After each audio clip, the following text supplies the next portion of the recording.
Hi guys, and welcome to Boring History Story Relaxing. Tonight we step into a world where the sky feels closer, heavier, and far less forgiving than anything you know from a modern winter forecast. You're not looking at snow through a warm window with a mug in hand. You're inside a Viking Longhouse in the late 9th century, somewhere in the cold reaches of Scandinavia, where the wind does not knock politely. It pushes, it screams, it tests every wooden seam of your shelter like it wants entry. Outside, a blizzard gathers strength across the darkening fields, swallowing sound and distance. Inside, smoke curls low under a thick roof. People shift in shared warmth, and every breath feels like part of a larger living system trying to survive the night together. And yes, you probably would not survive this without help, fire, and a very good cloak. So, before you get comfortable, take a moment to like the video and subscribe, but only if you genuinely enjoy what I do here. Tell me where you are watching from and what time it is for you right now.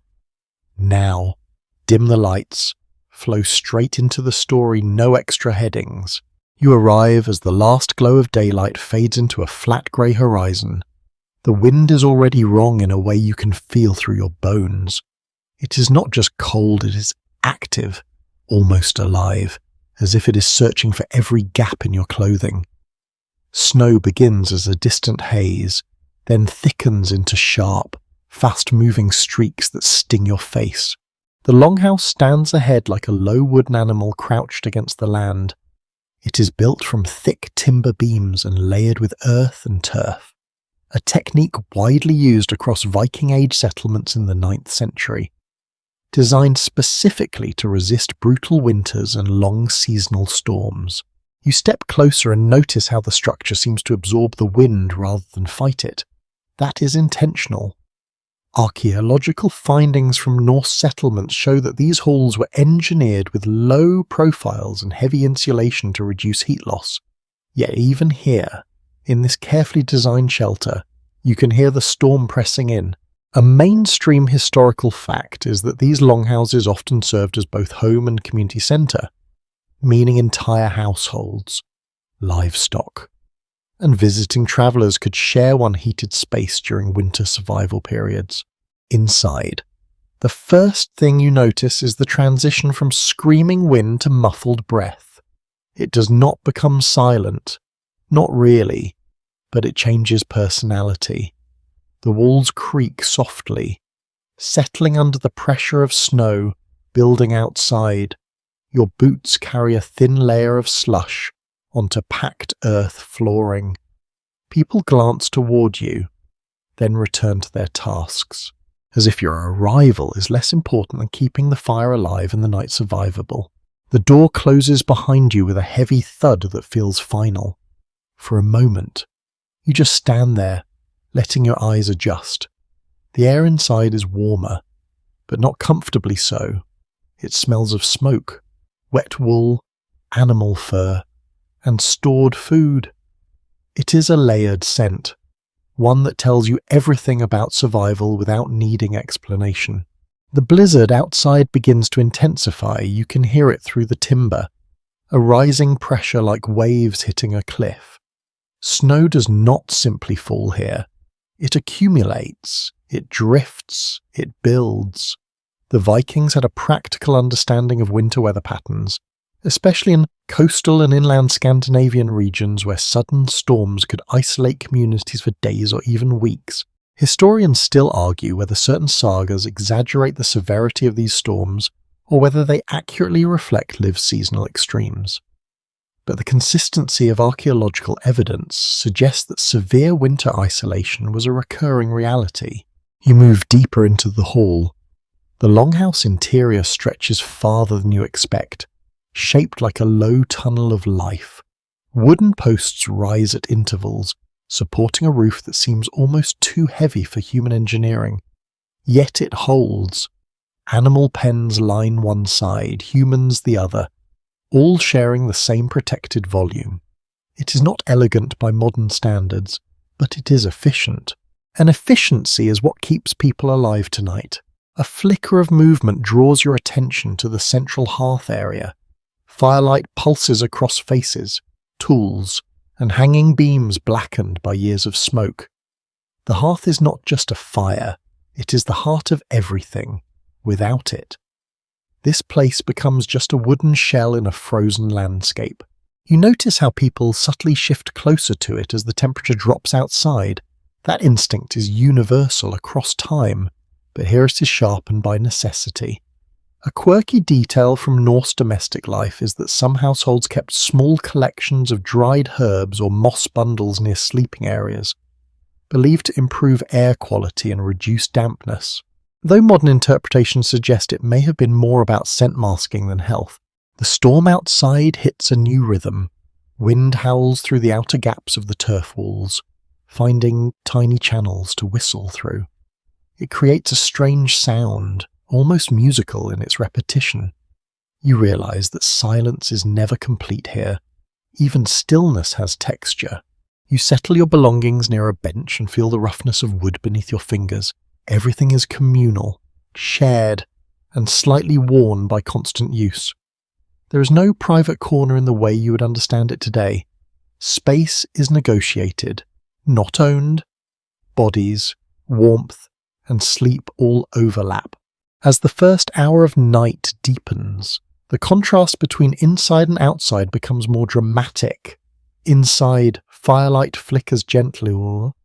Outside, the blizzard grows into something almost overwhelming in its persistence. Snow piles against the outer walls, compressing and shifting with each gust.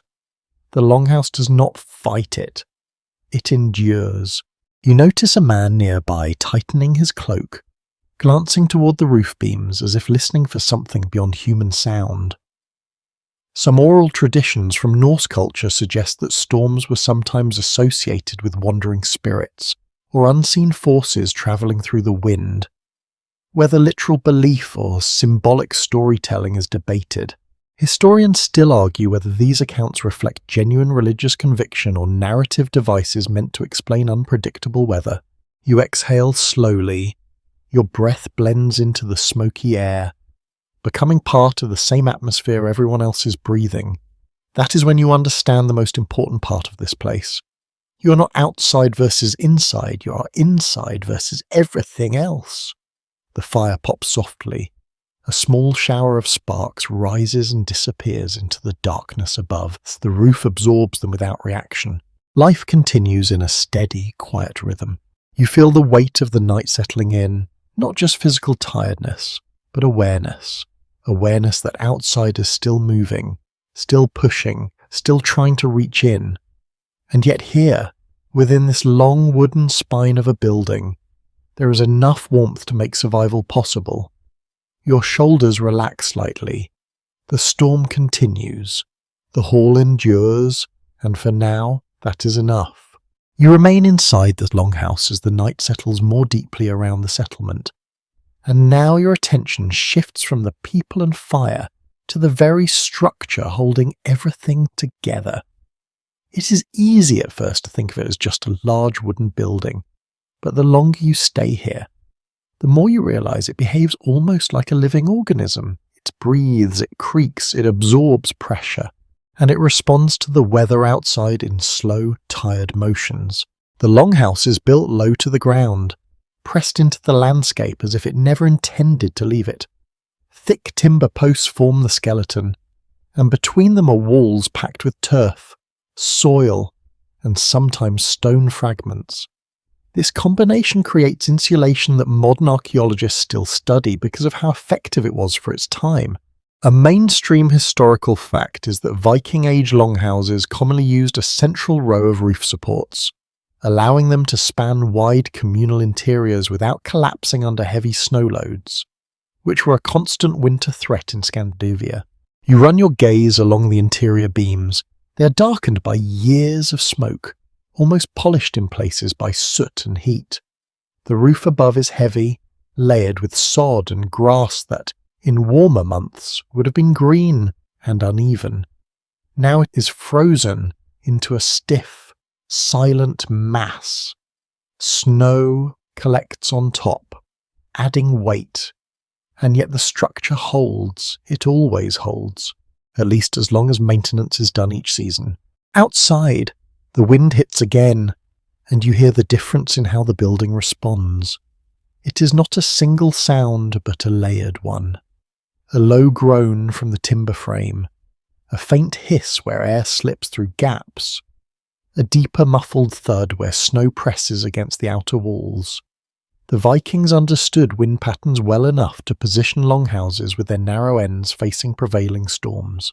Reducing the surface area exposed to direct force, that design choice is why, even now, the structure feels less like it is resisting the storm and more like it is redirecting it. You move slowly along the central aisle. On both sides, raised sleeping benches line the interior walls.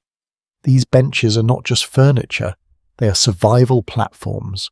Elevated slightly from the ground, they help reduce exposure to cold air that settles near the floor.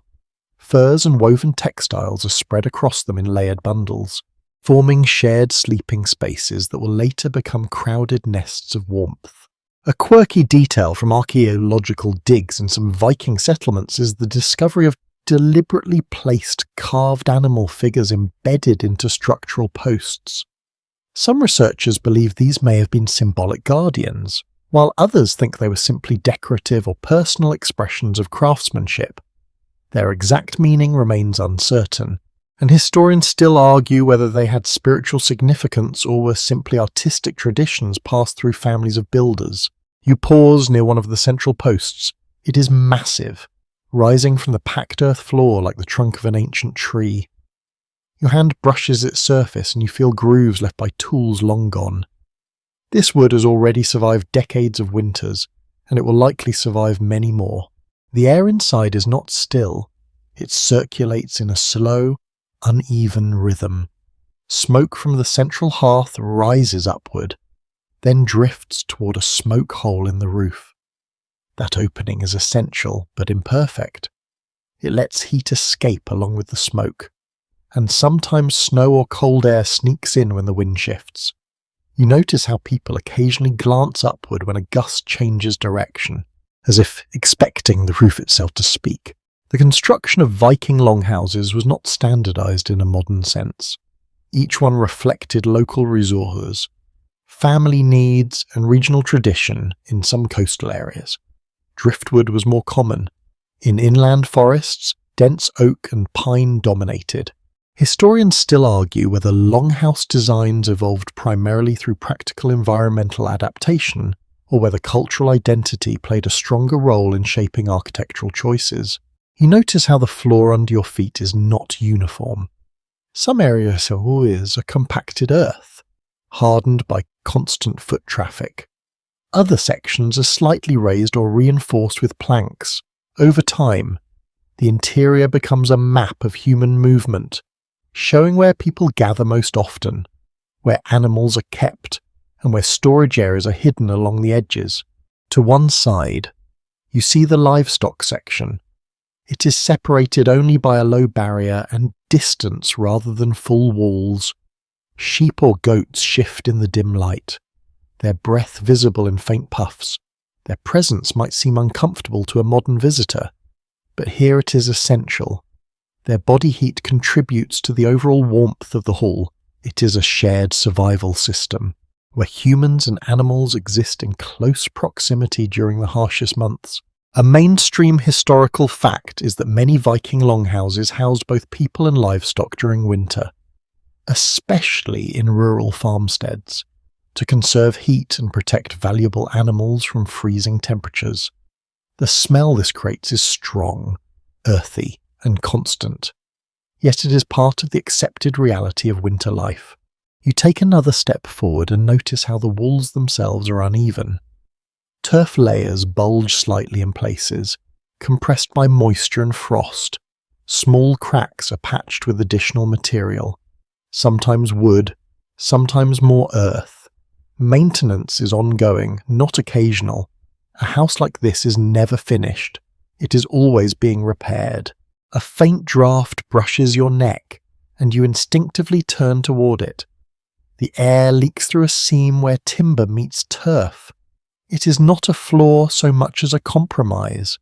Absolute sealing would be impossible with the materials and techniques available. Instead, the builders accepted controlled imperfection. They built for endurance, not perfection.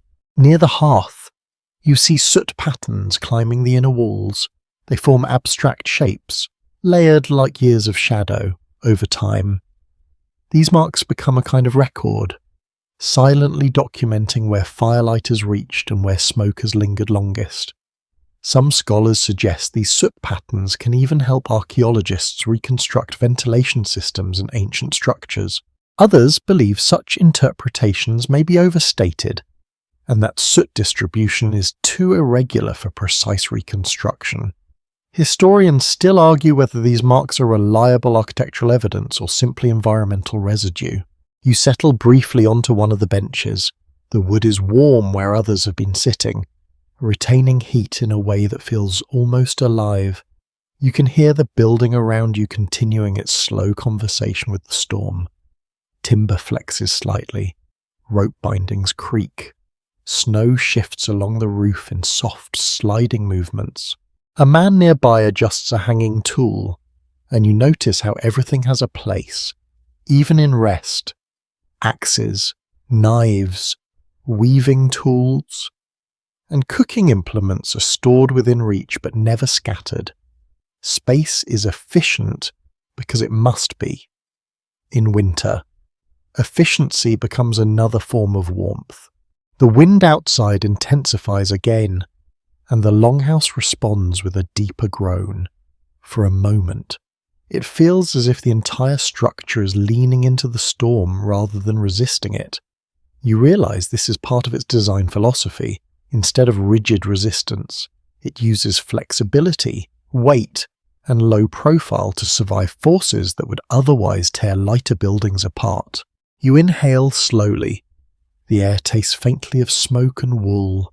It is not clean in any modern sense, but it is safe.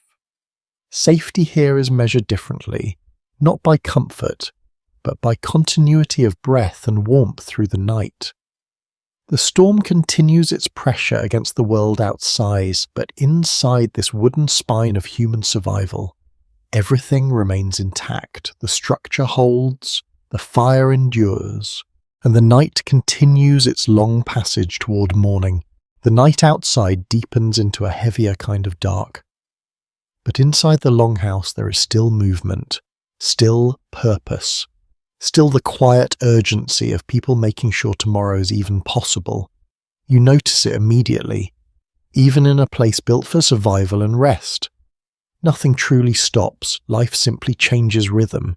The day's labour shifts into the evening's maintenance, and every action feels like it carries the weight of continuity. You rise from the bench and follow the flow of activity. Around you, people are no longer simply warming themselves or settling in. They are checking, adjusting, securing. A woman near the hearth stirs a large iron pot, its contents thick and steaming, sending out a smell of barley and preserved meat. Someone else tightens a rope above a storage beam where bundles of dried fish hang like quiet, frozen promises of food for later. A mainstream historical fact is that Viking households relied heavily on preserved foods during winter months, including dried fish, fermented dairy products, and smoked meats, because fresh food sources were unreliable or completely inaccessible during long storms. This was not just tradition, it was structured seasonal planning, refined over generations of necessity. You move carefully through the central aisle, noticing how the floor has changed even since your arrival. Mud from boots has been spread thin by constant foot traffic, and patches of straw have been laid down in the areas where people gather most often. The longhouse is never static. It adjusts itself daily, almost unconsciously, to the needs of its occupants. Near one of the side sections, a group is working together to secure tools for the night. Axes are checked for rust or loosened bindings. Wooden handles are inspected for cracks that could worsen in freezing temperatures. Even in rest periods, Maintenance continues. You're reminded that in this world, neglect is not an option. Everything must be ready to function at a moment's notice, even during storms that last days. A quirky detail from archaeological interpretations of Viking domestic life is the suggestion that some households may have used heated stones wrapped in cloth to warm sleeping areas or provide localized heat during extreme cold. While direct evidence is limited and debated, experimental archaeology has shown it to be a plausible method, and it may have complemented the central hearth's uneven warmth distribution. You glance toward the livestock section again. The animals are calmer now, settled into their shared space. Their presence is not decorative or incidental, it is structural to survival. The warmth they provide blends with human body heat, creating a layered environment that resists the freezing air pressing in from outside. You notice how someone quietly checks on them, adjusting a tether, smoothing bedding beneath hooves, ensuring they remain calm through the night. The storm outside shifts again, and you hear it through the timber frame. It is no longer just wind, it has become texture, a constant pressure that changes pitch and intensity, but never fully disappears. The Vikings of the 9th century were deeply familiar with such conditions, especially in regions like coastal Norway and inland Sweden, where winter storms could isolate farmsteads for extended periods. Historians still argue whether written sagas exaggerate the duration of these storms for dramatic storytelling, or whether they reflect accurately documented climatic extremes of the early medieval period. You help without being asked. That is how this space functions. You move toward a pile of firewood stacked near the hearth. It is split and sorted with care. Thicker logs for long burn cycles, smaller pieces for quick ignition. You notice how dry everything is kept despite the surrounding dampness. Moisture control is a constant struggle in these environments, and entire routines are built around preventing rot and maintaining usable fuel. As you add wood to the edge of the fire, sparks lift briefly into the air. The flames respond immediately, growing brighter for a moment before settling into a steady burn. The light shifts across faces and walls, making the space feel larger and smaller at the same time depending on where you stand. A man nearby adjusts a suspended cauldron, checking its balance over the fire. The chain holding it creaks softly. Cooking here is not separate from heating, it is as part of the same system. The hearth is multifunctional, providing warmth, light, food preparation, and social gathering all at once. This centralization is one of the defining features of Viking Longhouse design, and it reflects a broader cultural emphasis on shared spaces rather than isolated rooms. You notice how conversations are quiet but continuous. People speak in low tones, not because silence is required, but because the environment encourages it. The sound of the storm outside fills any gaps between words. It becomes a background presence that shapes the rhythm of speech. A small child moves past you, carrying a wooden bowl carefully with both hands. They're guided by an older relative who watches closely but does not intervene unless necessary. Children in this environment grow accustomed early to responsibility, even in small forms. Carrying water, fetching tools, feeding animals, every task contributes to the whole. You sit briefly near a side beam and observe the layered organization of the longhouse. It is not chaotic, despite appearances. There is an underlying order based on necessity and familiarity. People know where they belong within the space, where they sleep, where they work, where they gather. Movement is fluid but not random. A quirky archaeological observation is that in some Viking Age settlements, wear patterns in floor surfaces suggest repeated footpaths that formed almost like corridors, even without physical walls. This has led some researchers to propose that social organization itself shaped spatial geography inside longhouses more strongly than architectural planning alone. Historians still argue whether this interpretation overstates behavioral patterns or accurately reflects daily movement habits. The fire crackles again, and the sound draws your attention back toward the center. You realize how much of life here is organized around maintaining that flame. It is not just heat, it is stability. When it burns steadily, everything else feels temporarily secure. You stand again and walk toward a storage area where woven baskets and wooden chests are arranged. Inside them are carefully managed supplies. Grain, cloth, tools, small personal items. Everything has value. Everything has purpose. There is no excess in the modern sense, only allocation. A woman nearby checks a bundle of wool, running her fingers through it as if counting texture. Spinning and weaving are constant background tasks in Viking households, especially during winter when outdoor labour is limited.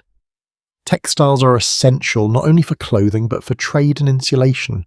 A mainstream historical fact is that wool production was one of the most important domestic industries in Viking society, supporting both local survival and long-distance trade networks across Europe. The storm outside reaches another peak, and the entire structure responds with a deep, collective sound. Timber flexes, turf compresses, snow shifts along the roof in slow slides. It is not a collapse, it is endurance. The building is doing exactly what it was designed to do. You pause and realize how coordinated everything is without formal instruction. People move in response to need, not command. Tasks overlap naturally. Fire is maintained, food is prepared, animals are tended, tools are secured. It is a system built on shared awareness rather than hierarchy in this moment. A faint warmth settles into your body as you stand near the hearth again. The heat is uneven, stronger on one side, weaker on another, but it is enough. Enough to keep fingers moving, enough to keep breath steady, enough to make the night feel survivable rather than overwhelming. Outside, the blizzard continues to press against the world, but inside, the Longhouse holds its rhythm. Evening chores gradually soften into preparation for sleep. Movement slows, voices lower, and the space begins to transition into rest without ever fully stopping. You remain there for a moment longer, surrounded by smoke, firelight, and the quiet coordination of survival as the night keeps unfolding around you. The rhythm inside the Longhouse begins to shift again, almost imperceptibly at first, like a body settling deeper into sleep. The busy movement that filled the earlier hours softens. Voices drop another level. Footsteps become slower, more deliberate, as if even sound is conserving energy for the long night ahead. You notice people gradually turning towards the central hearth, not because they are called, but because instinct pulls them there. The fire is no longer just a tool for cooking or light. It becomes the anchor of the entire space, the point around which every other part of the Longhouse organizes itself. A fresh load of wood is placed into the hearth. The flames respond with a sudden, lively crackle, lifting higher for a moment. Sparks drift upward and vanish into the dark smoke hole above. The glow expands across the hall, painting moving patterns on faces, beams, and hanging tools. In this light, everything feels closer, even the far end of the Longhouse.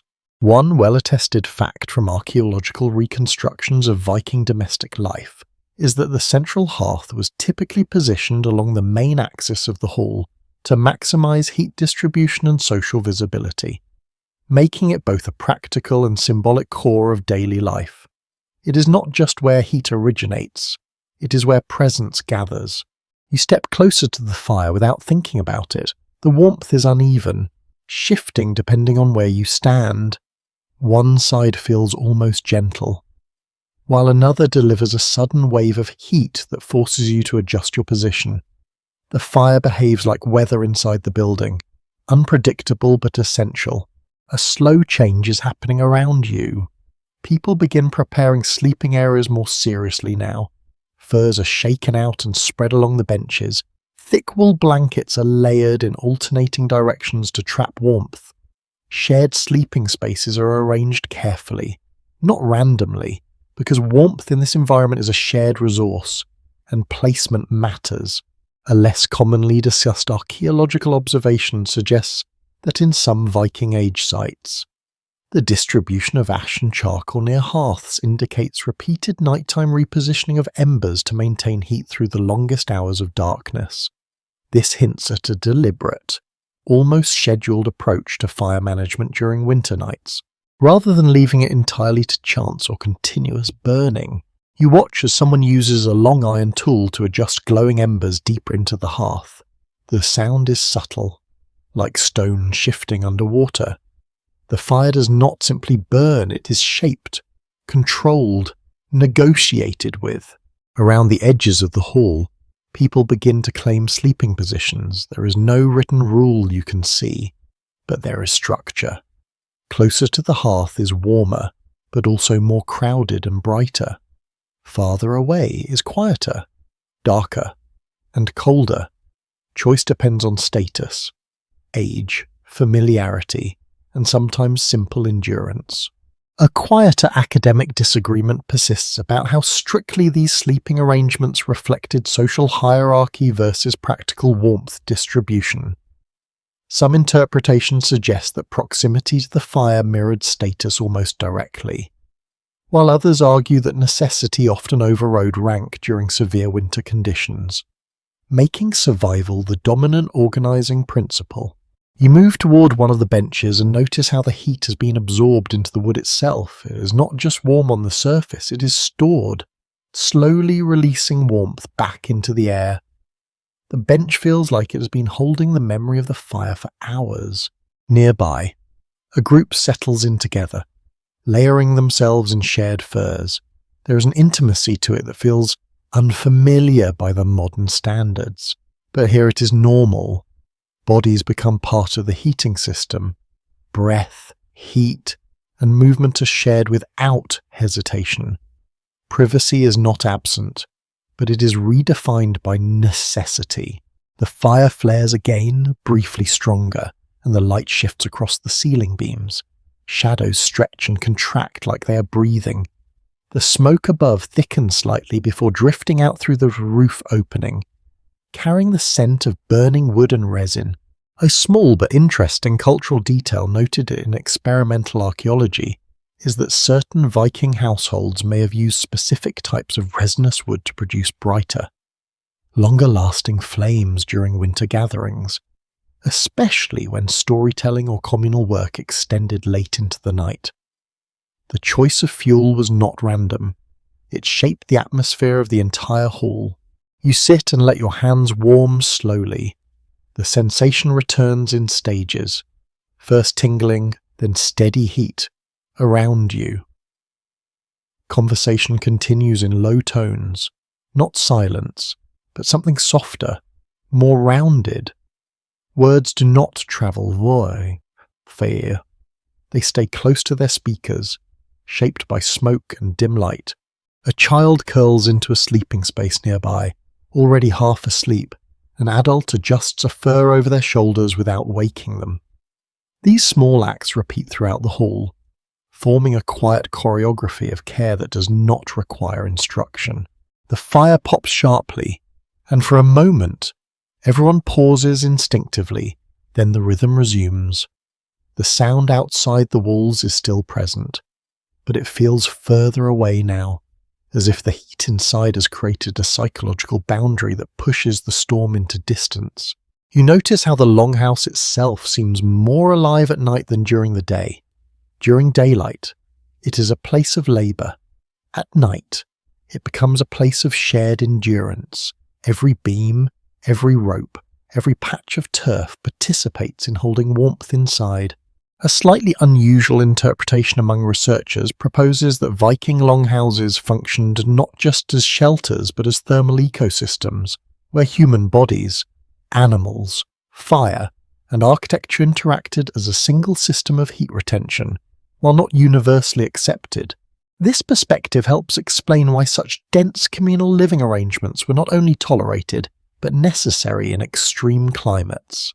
You shift your position again, finding a balance between warmth and airflow. Too close to the fire is overwhelming. Too far feels like losing contact with survival itself. There is a narrow zone where comfort exists, and you find yourself within it, around you. Sleep begins to spread through the hall in waves. People lie down, adjust, settle, and become still. The Longhouse does not become silent, but it becomes quieter in a deeper sense. Movement slows until it almost disappears. The fire continues its steady work. It burns lower now, but still strong enough to hold the night together. Shadows soften. The edges of objects blur. The world outside becomes less distinct, though the wind still presses against the walls with patient persistence. You lean back slightly and feel the weight of the day finally arriving. Not abruptly, but gently, as if the Longhouse itself is guiding everything toward rest. The heat wraps around you in uneven layers. The sound of the fire becomes a steady companion rather than a focal point. Somewhere in the hall, someone shifts in their sleep. A bench creaks softly. The structure responds with a low, almost inaudible groan, absorbing the sound and returning it as silence. The night is still long, but inside this wooden enclosure, time feels slower now, more forgiving, less sharp. You remain there, surrounded by firelight, breath, and the shared warmth of others, as the Longhouse settles deeper into its nocturnal rhythm. The Longhouse has now fully entered its nighttime state, the kind that does not feel like an ending, but more like a slow descent into shared stillness. The fire no longer dominates the space with brightness. Instead, it becomes a steady pulse of orange and red. Breathing quietly in the center of the hall, everything else adjusts around it. You remain seated for a moment longer, letting your eyes drift across the sleeping arrangements forming around you. What was once a place of constant motion is now a layered arrangement of bodies, furs, and dim silhouettes. The air feels heavier, not because it is colder, but because it is fuller, saturated with breath, smoke, and warmth trapped inside thick turf walls. Outside, the blizzard continues its work. You can hear it pressing against the structure in long, uneven waves. Sometimes it sounds like distant waves hitting stone cliffs. Other times it becomes a thin, high tone that threads through gaps in the timber. The Vikings of the 9th century lived with this kind of sound for weeks at a time during harsh winters in regions like coastal Norway and inland valleys, where snow could isolate entire farmsteads. That seasonal reality shaped everything from architecture to sleep patterns. You notice how people instinctively orient themselves toward the hearth even in sleep. Feet or backs are turned toward the fire depending on proximity, as if the warmth continues to guide bodily position even after consciousness begins to fade. It is not ordered. It is learned behavior passed through repetition across generations. A well-supported archaeological observation is that Viking longhouses often show heat-altered soil and ash concentrations concentrated in specific central zones, indicating repeated long-term use of the same hearth location across decades. This consistency suggests that fire placement was not experimental but deeply traditional, anchored in cultural continuity as much as practical design. You shift slightly and feel the texture of the bench beneath you. It is uneven, shaped by years of use. The wood is no longer just wood, it is memory in physical form. Every indent tells a story of weight, movement, and rest. You realize how much of life here is stored not in written records but in material wear. A subtle detail often mentioned in experimental reconstructions of Viking domestic life is that bedding arrangements likely change seasonally, with thicker furs and layered textiles reserved specifically for winter months, while lighter coverings were used in warmer seasons. This adaptability allowed households to respond dynamically to temperature shifts without changing the structure of the building itself. You lie back more fully now, allowing yourself to sink into the shared warmth. Around you, the soundscape softens further. Occasional whispers fade into silence. A final round of movement passes through the hall as people adjust positions, pull furs tighter, or stretch out stiff limbs before sleep takes over. The fire crackles again, lower than before, but still present. Its glow is now more subdued, casting long, gentle shadows rather than sharp, flickering patterns. The smoke above thins as the fire settles into a steadier burn, and the roof opening becomes a faint circle of darkness within darkness. A lesser-known interpretive debate among historians centres on whether Viking Longhouse interiors were intentionally designed to encourage communal sleep patterns, or whether such arrangements simply emerged from environmental necessity. Some argue that the architecture subtly reinforced collective living, while others maintain that survival conditions alone dictated these arrangements without cultural intention shaping them. You notice how quiet the livestock area has become. Earlier movement and shifting sounds have settled into stillness. The animals, like the humans, have adjusted to the rhythm of the night. Their breathing blends into the overall soundscape, adding another layer of life to the hall. The air near you carries a mixture of scents: smoke, damp wool, dried herbs, and animal warmth. It is not clean in any modern sense, but it is consistent, predictable. In a way, it becomes comforting through familiarity rather than refinement. You close your eyes for a moment, then open them again. Sleep is not immediate here. It arrives slowly, in stages, as if negotiated between body and environment. The firelight behind your eyelids creates faint shifting patterns, even when you are not looking at it directly.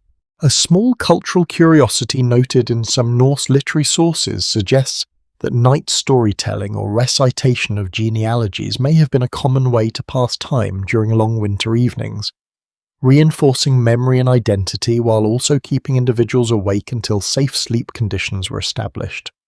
Whether this practice was universal or regionally limited remains uncertain, and historians still discuss its prevalence. You hear a final round of settling sounds across the hall. A bench creaks, a fur is adjusted. A quiet exhale drifts into the smoky air. Then the longhouse reaches a deeper stillness, one that feels almost complete. Outside, the storm continues, but it feels further away now. Not weaker, just separated. The thick walls hold their weight, absorbing pressure, keeping the interior world intact. Snow builds against the exterior, shaping the building from the outside while life continues undisturbed within. You are no longer moving much, only small adjustments remain. A shift of shoulder, a slow repositioning of feet, the body negotiating comfort in a shared space where individual stillness depends on collective warmth. The fire dips slightly again, but does not die. It remains. Steady enough to mark time without dominating it. Shadows soften into near invisibility. The ceiling becomes a dark canopy above everything, holding warmth and breath close to the ground. There is a sense now that the longhouse is doing most of the work for you. It holds heat, it shields wind, it gathers people into a single insulated environment where survival becomes easier through proximity. This is not luxury. It is design born from necessity, refined over generations.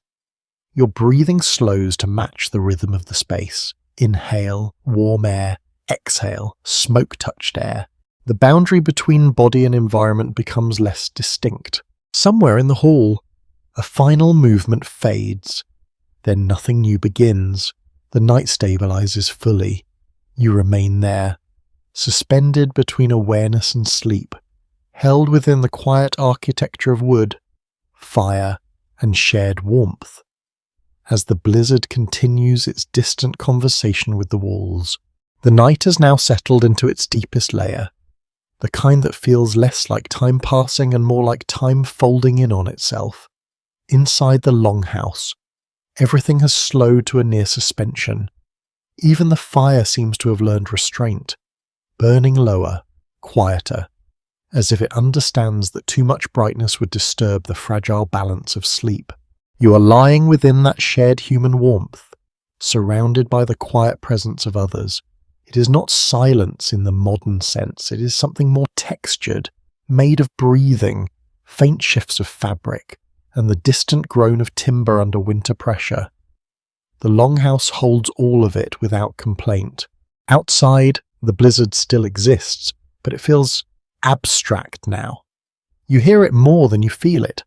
Wind pushes against turf walls in long, uneven waves, like something large and patient testing the boundaries of endurance. In the Viking Age, particularly in northern settlements of the 9th century, winters like this were not unusual. They shaped agricultural cycles, travel limitations, and even social gatherings, forcing communities into extended indoor coexistence. A well-established archaeological insight is that longhouse interiors often show evidence of prolonged winter occupation layers, including repeated ash deposits and compacted sleeping zones that suggest continuous habitation during cold seasons rather than seasonal abandonment. This reveals how central these structures were to survival, not just as homes but as full winter ecosystems. You shift slightly and feel how the warmth is no longer concentrated only near the hearth. It is spread outward, absorbed into bodies, benches, and textiles.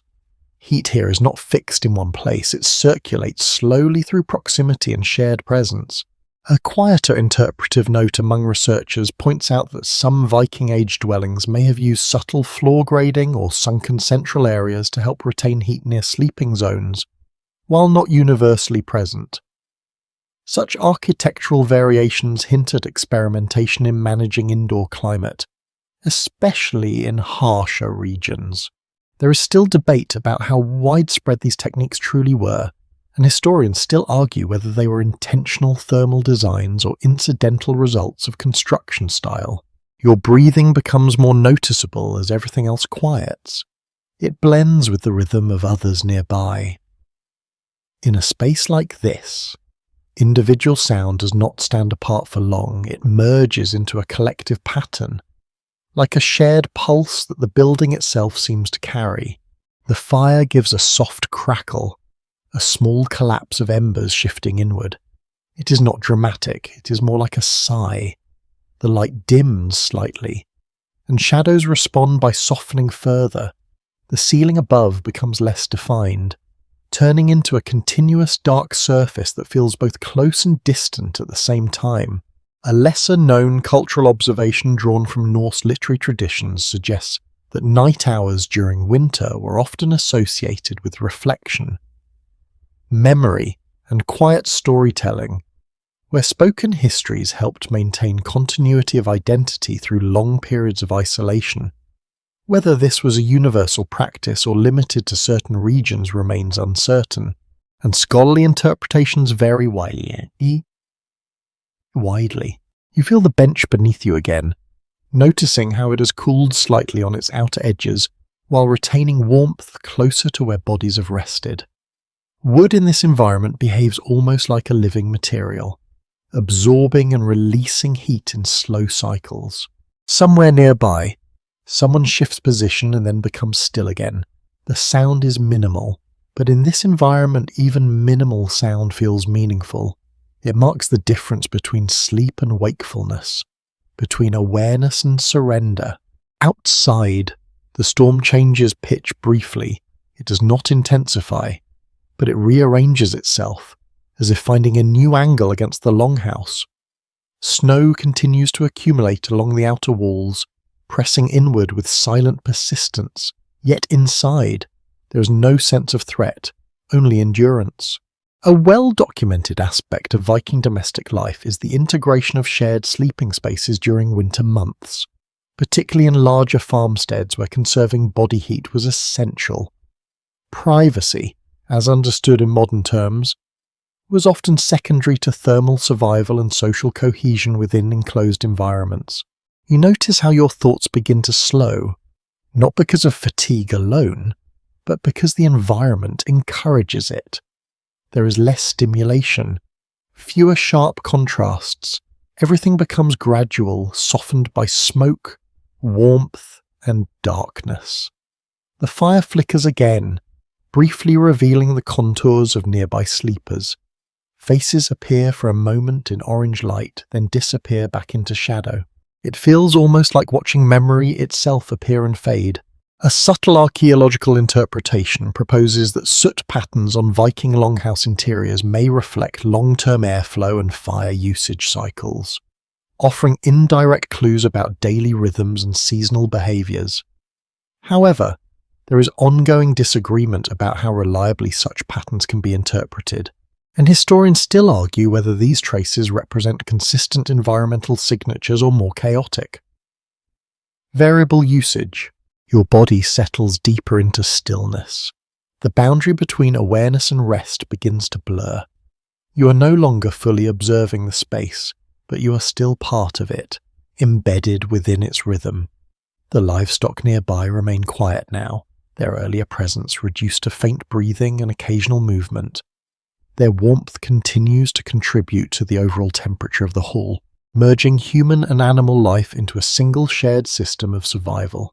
The fire dips lower again, but refuses to go out. It persists in a minimal state, enough to maintain continuity, enough to mark the passage of night without dominating it. Everything now feels balanced on a narrow edge between presence and sleep. The Longhouse is no longer active in the way it was earlier. It is resting with you. Your breathing slows further, thoughts lose their structure. The storm outside becomes less like weather and more like background memory, and within this wooden enclosure shaped by centuries of adaptation, you remain suspended in warmth, sound, and darkness, as the night continues its slow and steady unfolding. The Longhouse is now fully submerged in the deepest part of the night, where time no longer feels like something measured, but something experienced in slow pulses of warmth and breath. The fire has become almost meditative, no longer a gathering point but a quiet companion, glowing like a tired heartbeat at the centre of the hall. You are no longer actively adjusting your position as much. The body has started to accept the environment, adapting to the uneven warmth, the shared space, and the layered sounds that never fully disappear. Sleep is close now, but not yet complete. It lingers just beyond reach, like a shoreline you can almost touch but not quite step onto. Outside, the blizzard continues its long siege against the world. The wind has lost its sharpness and become something more constant, a low pressure that never quite leaves the walls. Snow builds in uneven layers along the exterior, reshaping the Longhouse silhouette without ever entering it. In the 9th century Scandinavian world, such storms could isolate settlements for days, sometimes longer, forcing entire communities into extended indoor living cycles that defined winter survival. A well-supported archaeological observation shows that repeated winter occupation layers inside Viking longhouses often contain dense accumulations of ash, charcoal, and compacted organic material, indicating continuous use of indoor fires and shared sleeping arrangements across entire cold seasons. This is not occasional sheltering, it is structured seasonal living. You feel the warmth shift again as embers settle inward. The fire is no longer actively fed, it is being allowed to sustain itself. That change alters the atmosphere slightly. The light becomes softer, less directional, more diffuse.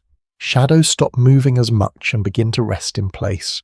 A lesser-known reconstruction insight from experimental archaeology suggests that some Viking households may have periodically raked embers together into tighter formations before sleep to prolong heat retention through the coldest hours. While evidence is indirect, controlled fire behaviour experiments support the plausibility of this practice. You become aware of how sound has changed. Earlier, there was conversation, movement, and structured activity. Now there is only residual noise, occasional shifts of weight, the faint settling of wood, a distant exhale that blends into the smoke-filled air. Even the storm outside feels less like an event and more like a continuous condition. Your body is now fully within the thermal ecosystem of the Longhouse. Heat is not centralized anymore. It is distributed through proximity. Every sleeper contributes to it, knowingly or not. This shared warmth is not symbolic, it is physical survival made collective. A cultural interpretation sometimes drawn from Norse literary material describes winter nights as extended periods of enforced closeness, where storytelling, memory recitation, and quiet tasks helped structure long hours of darkness. Whether this reflects everyday practice or idealized narrative framing remains uncertain, and interpretations vary widely across scholarship. You notice how your awareness narrows, the edges of the room fade, the fire is still visible, but it no longer defines space. Instead, it becomes part of a broader softness that fills everything evenly. The roof above is no longer a structure you observe, it is simply there, holding warmth in. A quirky archaeological detail often mentioned in studies of domestic Viking spaces is the discovery of intentionally placed objects beneath floor layers in some longhouses, possibly for symbolic protection or household continuity. The meaning of these deposits remains unclear, and interpretations range from practical reuse to ritual intent. You shift slightly and feel the bench respond with a quiet creak. It is not loud enough to disturb anything. In fact, it feels absorbed by the space itself. Even sound seems to lose individuality here, becoming part of a larger collective hush. The livestock nearby remain still, their earlier movements reduced to faint, rhythmic breathing. Their presence continues to influence the temperature of the hall, reinforcing the idea that this is not a divided space but a shared thermal environment where all life contributes to survival. Outside, the wind changes again, briefly rising before falling back into its steady rhythm. The longhouse responds not with resistance but with acceptance. Timber flexes subtly, turf compresses slightly, everything holds.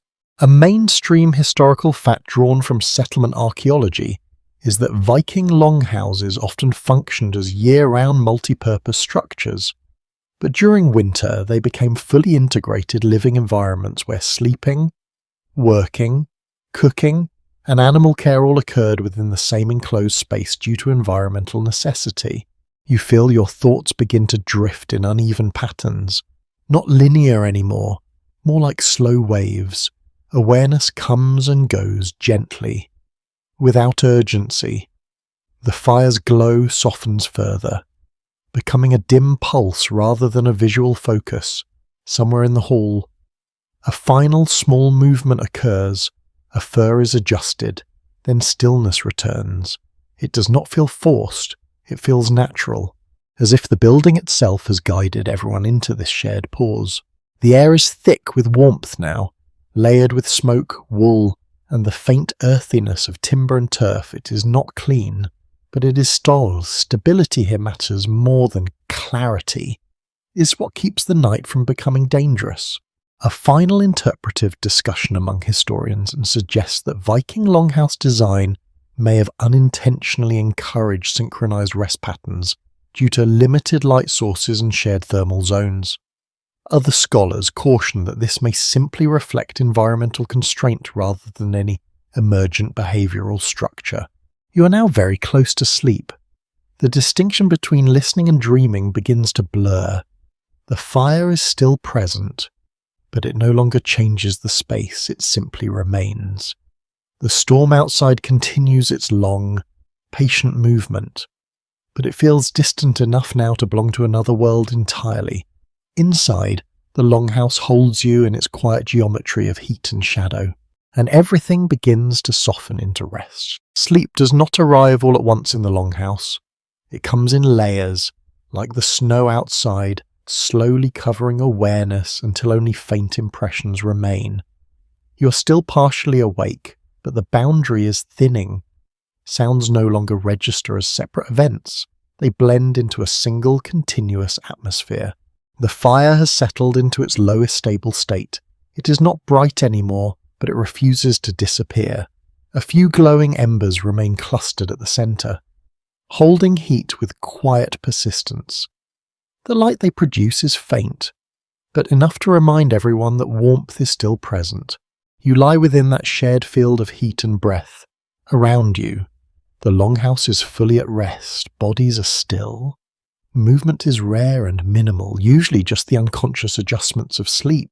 The structure itself feels more present now that human activity is quieted. You begin to notice it as something that exists independently of its occupants, yet entirely shaped by them. Outside, the blizzard continues, but its character has changed again.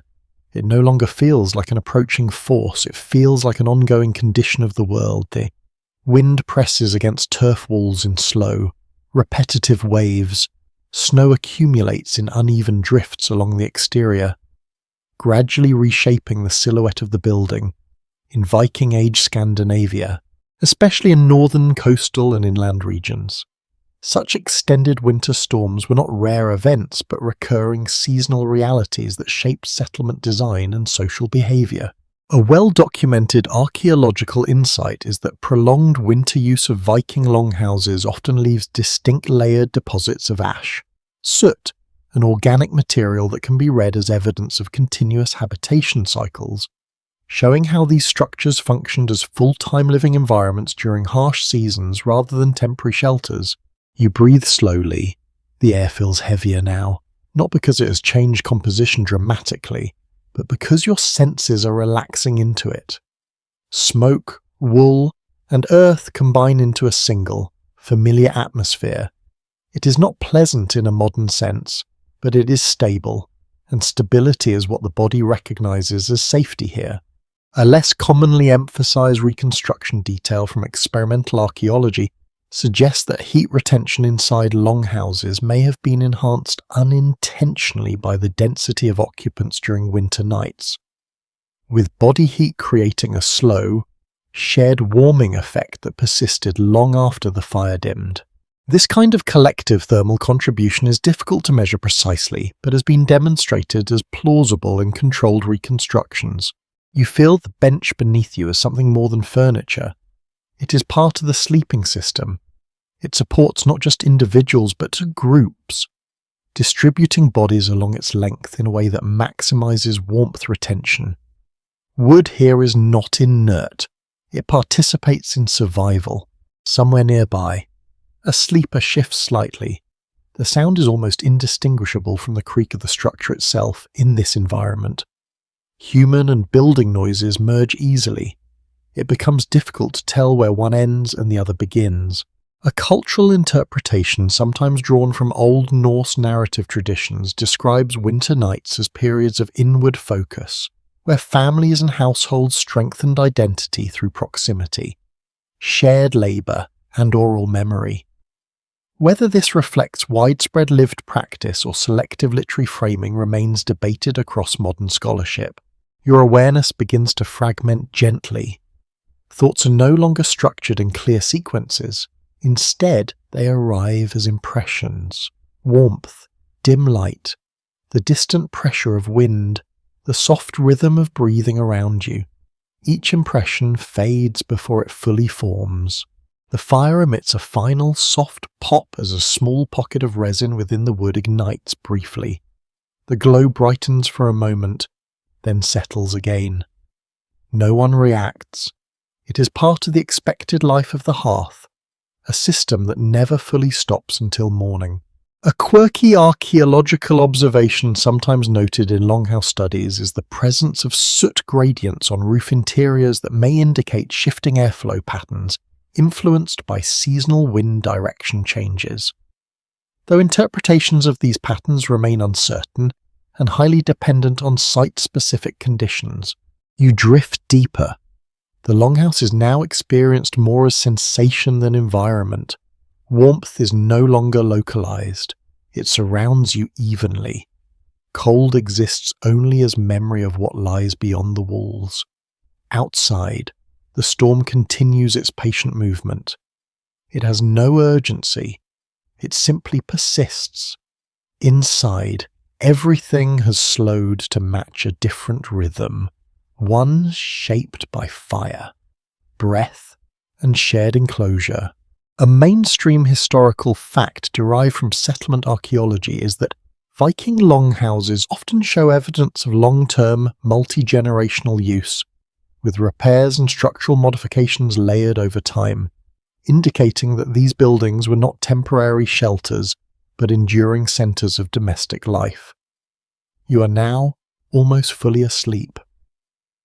Awareness returns only in faint pulses, a shift of heat, a soft sound, a breath nearby. Each one appears and disappears without forming complete thought. The fire is now barely visible, but still present. Its glow is more sensed than seen, like an after-image in the dark. It continues its quiet work, maintaining the threshold between warmth and cold. The longhouse holds steady. It does not change. It does not need to. Everything within it has already adjusted to the night. You are no longer observing the space. You are part of its stillness now. The night has deepened into something almost weightless, where even the idea of time feels softened and stretched. Inside the longhouse, sleep is no longer approaching.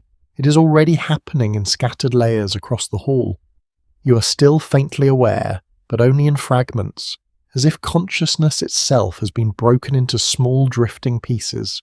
The fire is now little more than a quiet cluster of embers. It glows in low shades of orange and red, occasionally shifting when a pocket of air moves through the hearth. There is no longer any need for bright flame. The hall has already accepted the night. Around you, the sleeping forms are still, not perfectly still, but in the natural rhythm of rest, a slow turn of a shoulder, a faint exhale, the soft pull of fabric as someone adjusts their covering without waking. These movements are so minimal, they almost feel like part of the building rather than its occupants. Outside, the blizzard remains present but distant in meaning. The wind continues to press against the turf walls, but it no longer feels threatening in your awareness.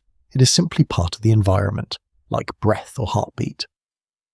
In 9th century Scandinavian winters, such storms could isolate farmsteads for days at a time, making interior communal living not just practical but essential for survival. A well-established archaeological observation shows that Viking longhouse floors often contain dense, compacted layers of ash and organic residue that reflect continuous winter occupation, suggesting that these spaces were lived in intensively rather than intermittently during cold seasons. You shift slightly, but even that movement feels slow, as if resistance has increased in your body. The warmth surrounding you is not concentrated anymore. It is everywhere. It comes from the embers, from nearby bodies, from stored heat in wood and earth. It forms a stable internal climate that holds against the cold outside. A less commonly discussed reconstruction idea suggests that the arrangement of sleeping groups in Viking longhouses may have unintentionally optimized heat retention, with clusters forming naturally in warmer zones near the hearth and livestock areas. While not universally proven, experimental setups have shown that such clustering significantly improves overall thermal efficiency. Your breathing becomes more even. It blends with the surrounding sounds until it no longer feels separate. The longhouse is not quiet in the absolute sense, but it has reached a unified soundscape. Everything contributes to the same gentle background rhythm. A subtle detail sometimes noted in archaeological studies of domestic Viking spaces is the presence of repeated repair layers in roof construction, indicating that these buildings were maintained continuously over long periods, adapting gradually rather than being rebuilt entirely. This reflects a culture of preservation and incremental change rather than sudden architectural replacement. You feel your awareness slipping again, but this time more steadily.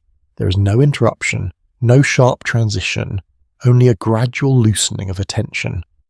The edges of perception soften first, then sound loses definition, then even warmth becomes less a sensation and more a background condition. Somewhere in the hall, a faint shift occurs. A sleeper adjusts position and then becomes still again. The sound is absorbed immediately into the structure, barely distinguishable from the creak of timber settling under winter load.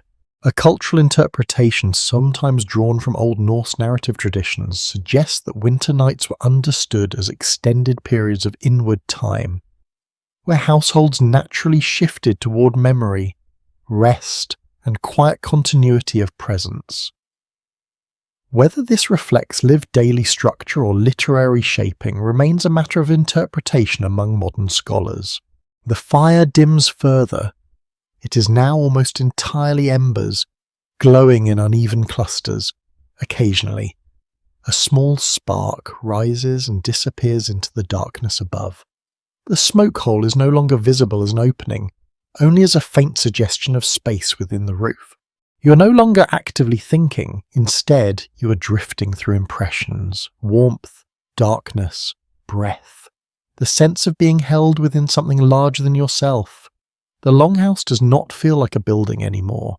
It feels like a condition, outside. The storm continues without change. It has no awareness of the life inside. It presses, shifts, and settles again, shaping the world around the structure without ever entering it. A mainstream historical fact derived from settlement archaeology is that Viking longhouses often functioned as fully integrated domestic ecosystems, combining sleeping, working, animal sheltering, and food preparation within a single insulated space designed for seasonal endurance. You feel yourself sinking further into rest. The distinction between hearing and imagining begins to blur. Sounds are no longer clearly located. They simply exist, then fade. The embers hold on, all and persistent. They are not bright, but they are enough. Enough to mark continuity. Enough to keep the idea of fire alive even as it weakens. Everything else has slowed to near stillness. The Longhouse breathes quietly through its timber frame, through its turf walls, through the collective rest of its occupants. You are now almost entirely asleep, carried by warmth, sound, and the deep, steady presence of the night. You drift just close enough to sleep that the Longhouse begins to blur, and then a scent pulls you gently back toward awareness.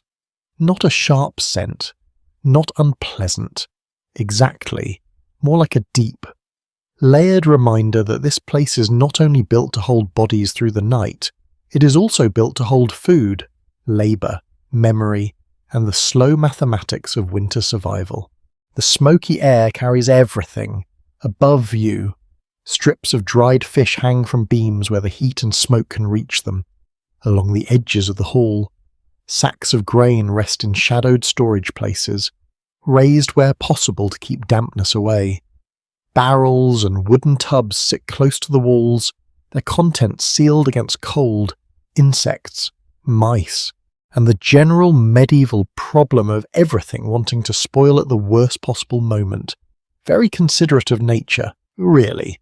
You breathe in, and the hall seems to tell you what the household is prepared for. Smoke from the hearth, salt from preserved fish, sour traces of fermented dairy, the earthy dust of barley, the faint sweetness of stored roots or dried berries. These are not separate smells anymore. They have been living together in the rafters for months. A solid piece of Viking Age household history is that preserved food made winter life possible across much of Scandinavia.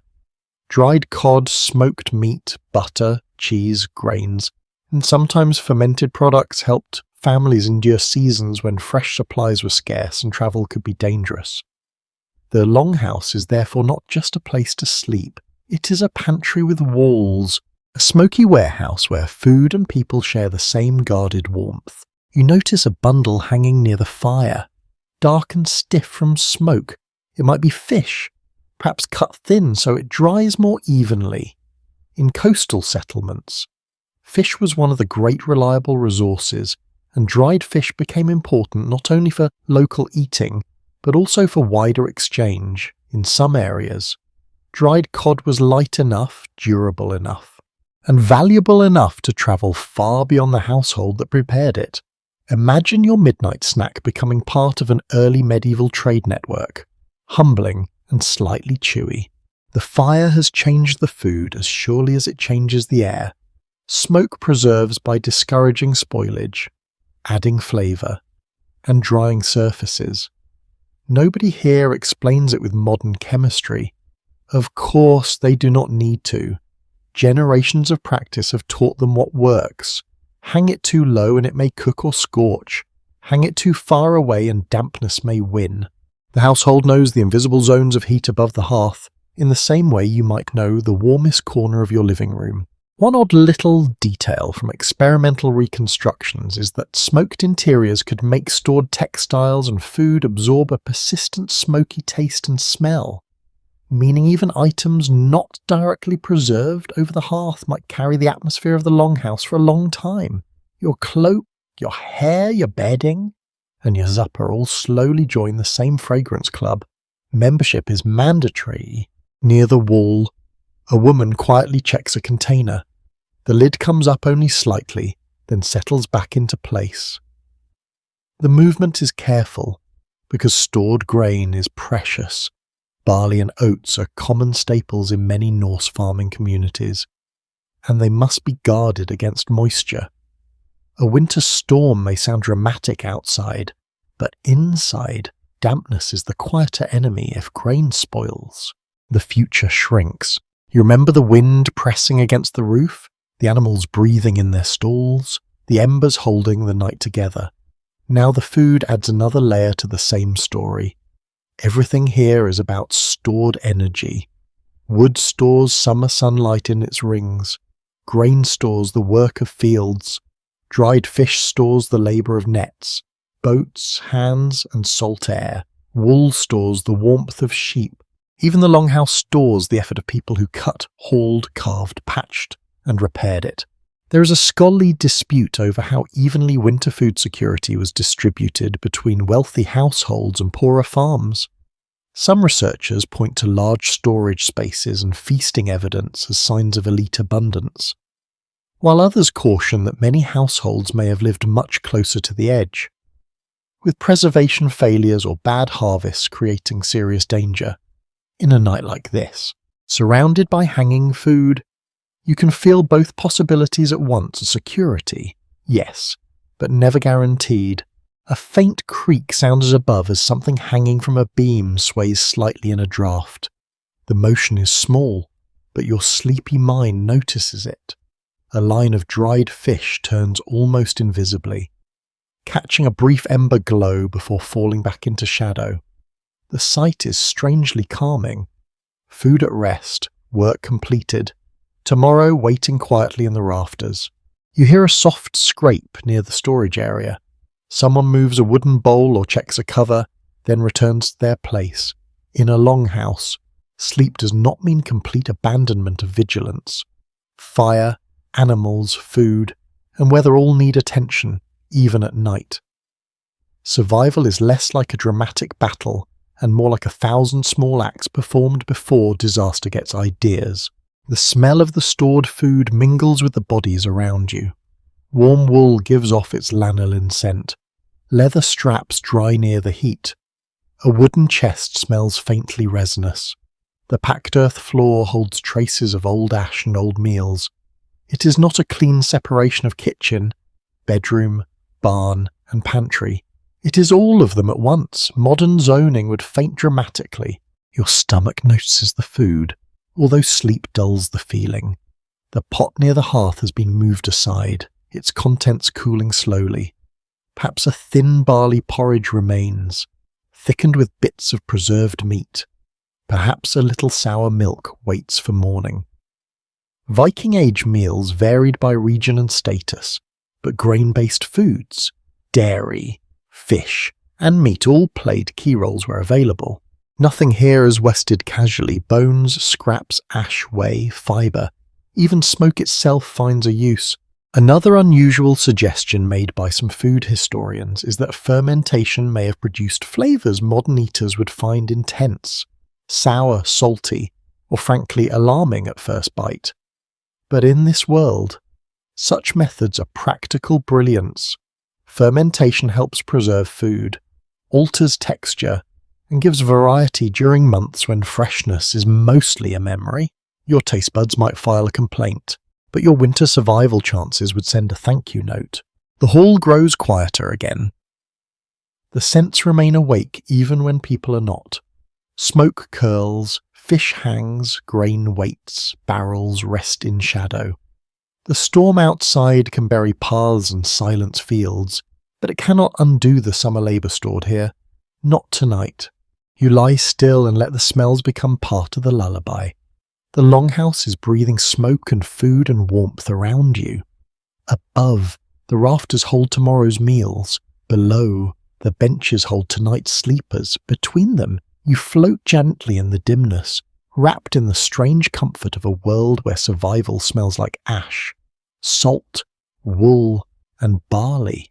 Sleep finally begins to take you in a more complete way now, not as a drift, but as a gentle pull downward, like the Longhouse itself is lowering its volume and dimming its attention on the world. The fire is barely visible at this point, only a quiet suggestion of light buried in ash and ember. You are no longer fully aware of the space in a structured way. Instead, you experience it in fragments. Warmth on your shoulder, the distant shift of someone turning, a slow inhale nearby that blends into your own breathing. Everything else has softened into background presence. The Longhouse continues its quiet maintenance of life even while most of it sleeps. That is one of the most important truths of this place. It never fully stops. It only changes the type of activity happening inside it. Outside, the blizzard remains steady. It is no longer something you actively interpret, it is simply there, like pressure in the air or the weight of darkness itself. Snow continues to accumulate against the outer walls, reshaping the contours of the structure in invisible layers. In Viking Age northern settlements, especially during harsh winters, this kind of prolonged weather could delay travel and trade for extended periods, reinforcing the importance of internal household self-sufficiency.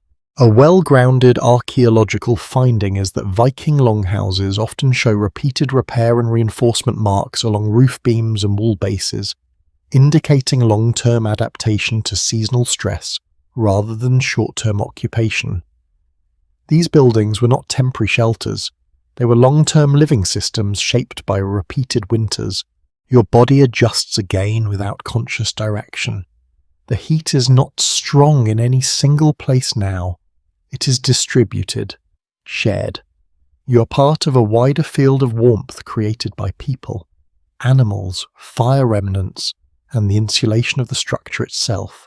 A lesser-known experimental reconstruction insight suggests that even the heat retained in packed earth flooring and timber beams contributes measurably to overnight temperature stability, releasing stored warmth slowly after the fire has been reduced. This kind of passive thermal retention would have been crucial during the coldest hours before dawn. Your thoughts begin to separate from one another, not in a confusing way, but in a loosening way. Ideas do not form fully anymore. They begin and dissolve before completion. The mind stops insisting on clarity and starts accepting softness. Somewhere in the hall, a faint sound occurs. A sleeper adjusts position. The bench responds with a soft groan. It is unclear whether you heard the wood or the movement or both as a single event. In this environment, distinctions blur easily. A cultural interpretation sometimes associated with Old Norse narrative traditions describes winter nights as periods where households turned inward, both physically and socially, relying on shared space, storytelling, and quiet activity to structure long durations of darkness. Whether this reflects daily lived reality or literary stylization remains a matter of ongoing interpretation. The fire is now almost fully reduced to embers. Its glow is uneven, clustered in small pockets of red and orange. Occasionally, a faint spark lifts and disappears into the dark above. The smoke hole is no longer visually defined. It is simply a direction where air and darkness meet. You feel yourself sinking deeper into stillness. Awareness no longer moves across the space.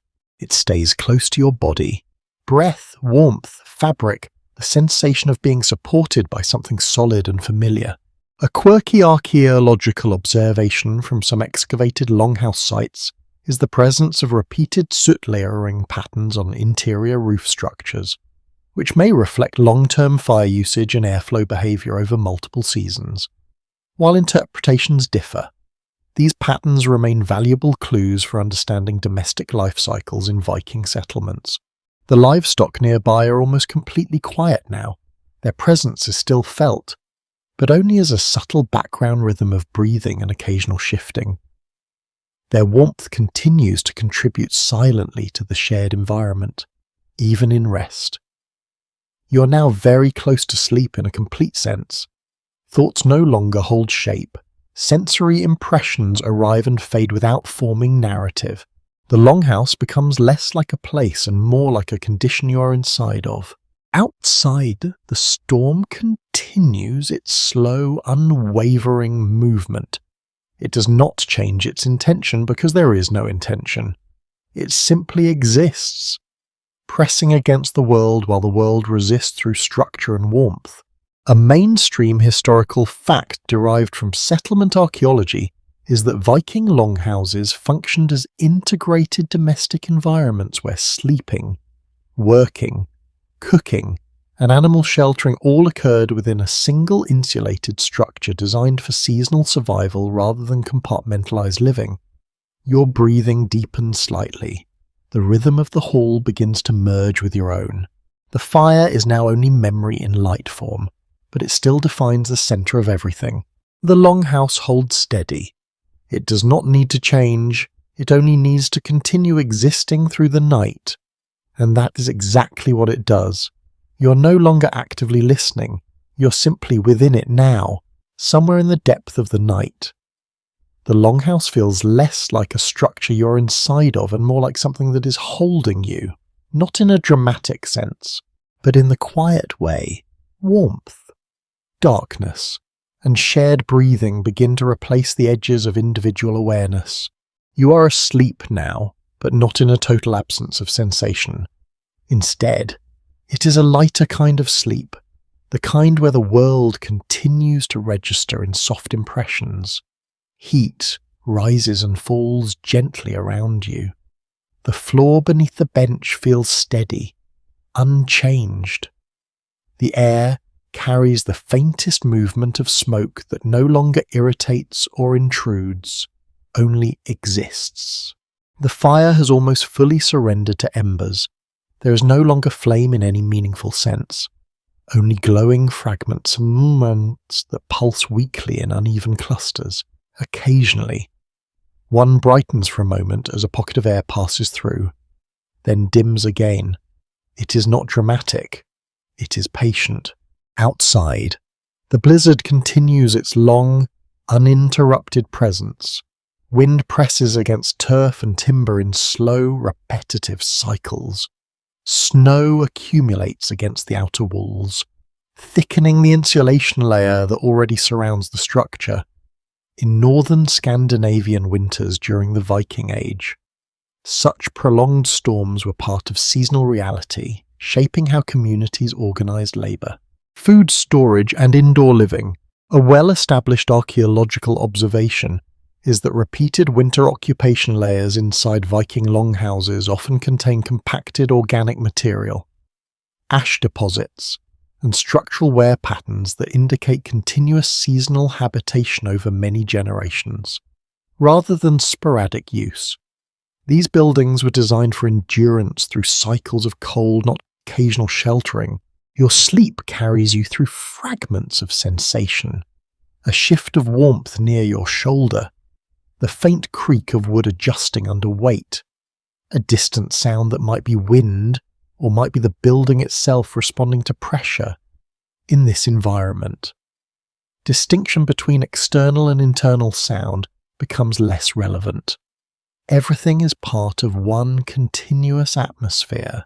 A lesser-known experimental reconstruction finding suggests that shared body heat in densely occupied sleeping spaces could raise internal longhouse temperatures significantly during peak winter nights, especially when combined with reduced airflow and retained heat from central hearthstones.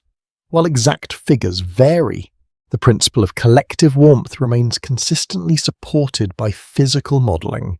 Your body adjusts without awareness. Muscles loosen further. Breathing slows into a steady rhythm that blends into the hall. You are no longer positioned within the space so much as integrated into it. A cultural interpretation sometimes associated with Old Norse literary tradition describes winter nights as extended periods of enforced stillness, where communities turned inward and relied on shared presence, oral memory, and quiet domestic routines to structure long darkness. Whether this reflects everyday lived experience or stylized narrative memory remains open to scholarly interpretation. The Longhouse continues its subtle sounds. A sleeper turns slightly. A bench creaks softly. A rope above shifts with the slow movement of air. These sounds do not interrupt sleep, they belong to it. A quirky archaeological detail often mentioned in studies of Viking domestic interiors is that soot patterns along roof beams sometimes reveal repeated airflow channels shaped by long-term fire use, suggesting that smoke movement was not entirely random but followed consistent structural pathways over time. Your awareness flickers faintly, then settles again. There is no urgency left in perception. Everything is slow, softened, and evenly distributed. Warmth is no longer something you notice. It is simply the condition you exist within. The livestock nearby remain present only as a faint collective rhythm. Their breathing merges with human sleep, with fire remnants, with the slow movement of air through timber gaps. All life in the hall contributes to a single shared soundscape.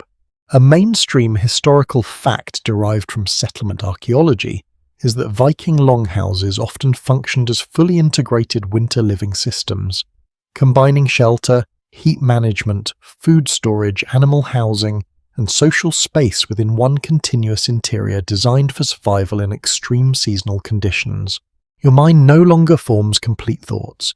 Instead, it drifts through impressions without structure. Warmth, darkness, breath, the faint memory of fire that is no longer visible but still felt in the environment. Outside, the storm continues its steady persistence, shaping the exterior world without entering it. Inside, everything remains contained, stable, and quietly sustained. The Longhouse does not change, it simply holds, and you are held within it, fully surrendered now to sleep. Sleep deepens further now, but not in a way that erases awareness completely. Instead, it becomes layered, like drifting through different densities of warmth and sound. You're no longer observing the Longhouse, you're moving with it, as if your rest has synced to its slow breathing rhythm. The fire is now almost entirely memory made visible. Only faint embers remain, glowing in scattered points across the hearth. They do not illuminate the hall anymore in any practical sense. They simply confirm that heat still exists at the centre, like a quiet promise that morning will eventually come. Around you, the Longhouse is fully asleep, not metaphorically, practically. Bodies are still, movement is rare, and even sound has reduced itself to the smallest possible expressions of life. A shift of fabric, a soft exhale, the distant creak of timber responding to cold outside pressure. Outside, the blizzard continues its long seasonal occupation of the landscape. Wind presses against turf walls in slow cycles, then releases, then returns again. Snow accumulates in layers along the exterior, reinforcing the insulation that already protects the interior. In 9th century Scandinavian regions, such winter conditions were not exceptional events but expected parts of the yearly cycle, shaping how people built halls, homes, stored food, and organized communal life. A well-supported archaeological finding indicates that Viking longhouses often show repeated structural reinforcement over time, including layered roof repairs and adjusted wall foundations, suggesting long-term habitation across multiple generations rather than short seasonal use. These structures were living frameworks, constantly maintained rather than replaced. Your awareness drifts through fragmented impressions, warmth across your shoulder, the faint pressure of the bench beneath your body, the subtle shift of air moving through unseen gaps in the roof. These sensations do not form thoughts, they simply exist, then fade. A lesser-known experimental reconstruction insight suggests that even reduced embers in a central hearth can continue to radiate usable warmth for extended periods when combined with thermal mass from stone and packed earth, creating a slow release of stored heat that stabilizes indoor temperature during the coldest part of the night. The Longhouse feels less like a place now and more like a system you are part of. Your breathing aligns with it. Your stillness matches it. Even your sleep seems to follow its rhythm. A cultural interpretation sometimes drawn from Old Norse narrative traditions describes winter nights as prolonged inward periods where households relied on shared space, memory, and quiet continuity of presence to structure long stretches of darkness.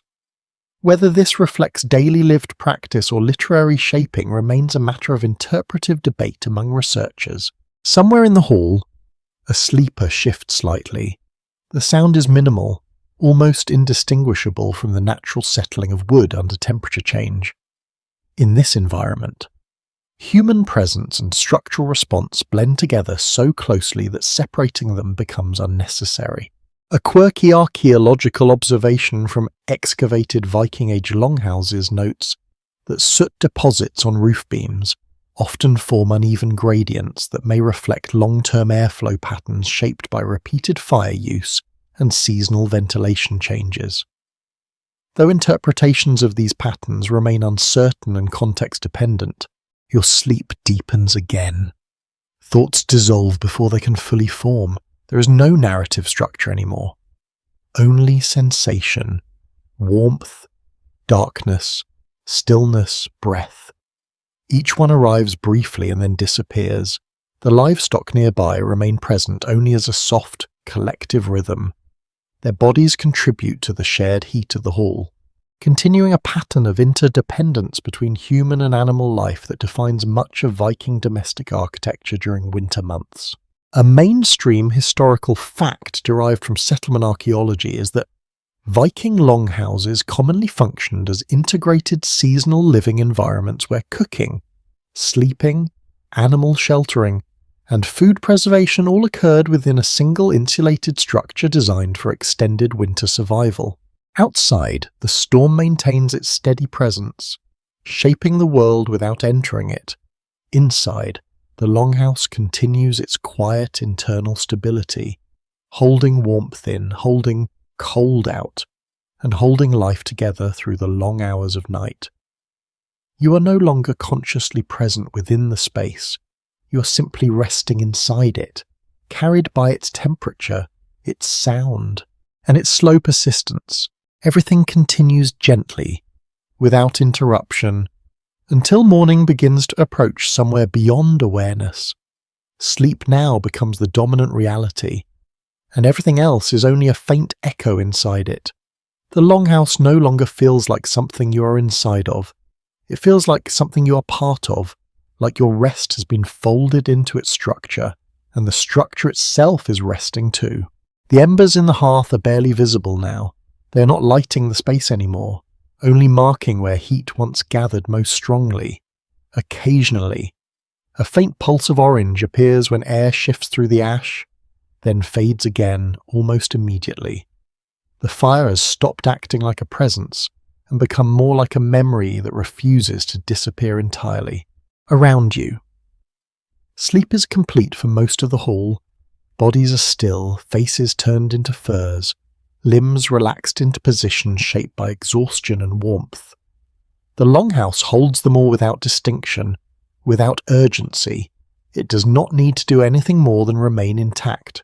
Outside, the blizzard continues its slow, repetitive pressure against the world. It does not escalate or retreat in any meaningful way, it simply persists. Wind moves across the roof in long, low patterns.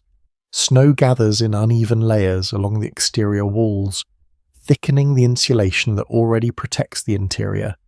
In northern Viking Age settlements, such conditions often defined entire seasonal periods, shaping how communities structured sleep, labour, and survival strategies during extended winter isolation.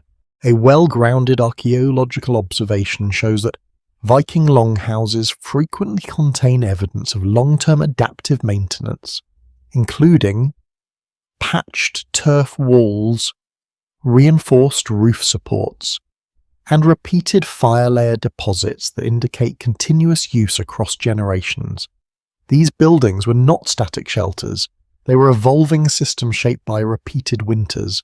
Your awareness is now fragmented into soft impressions.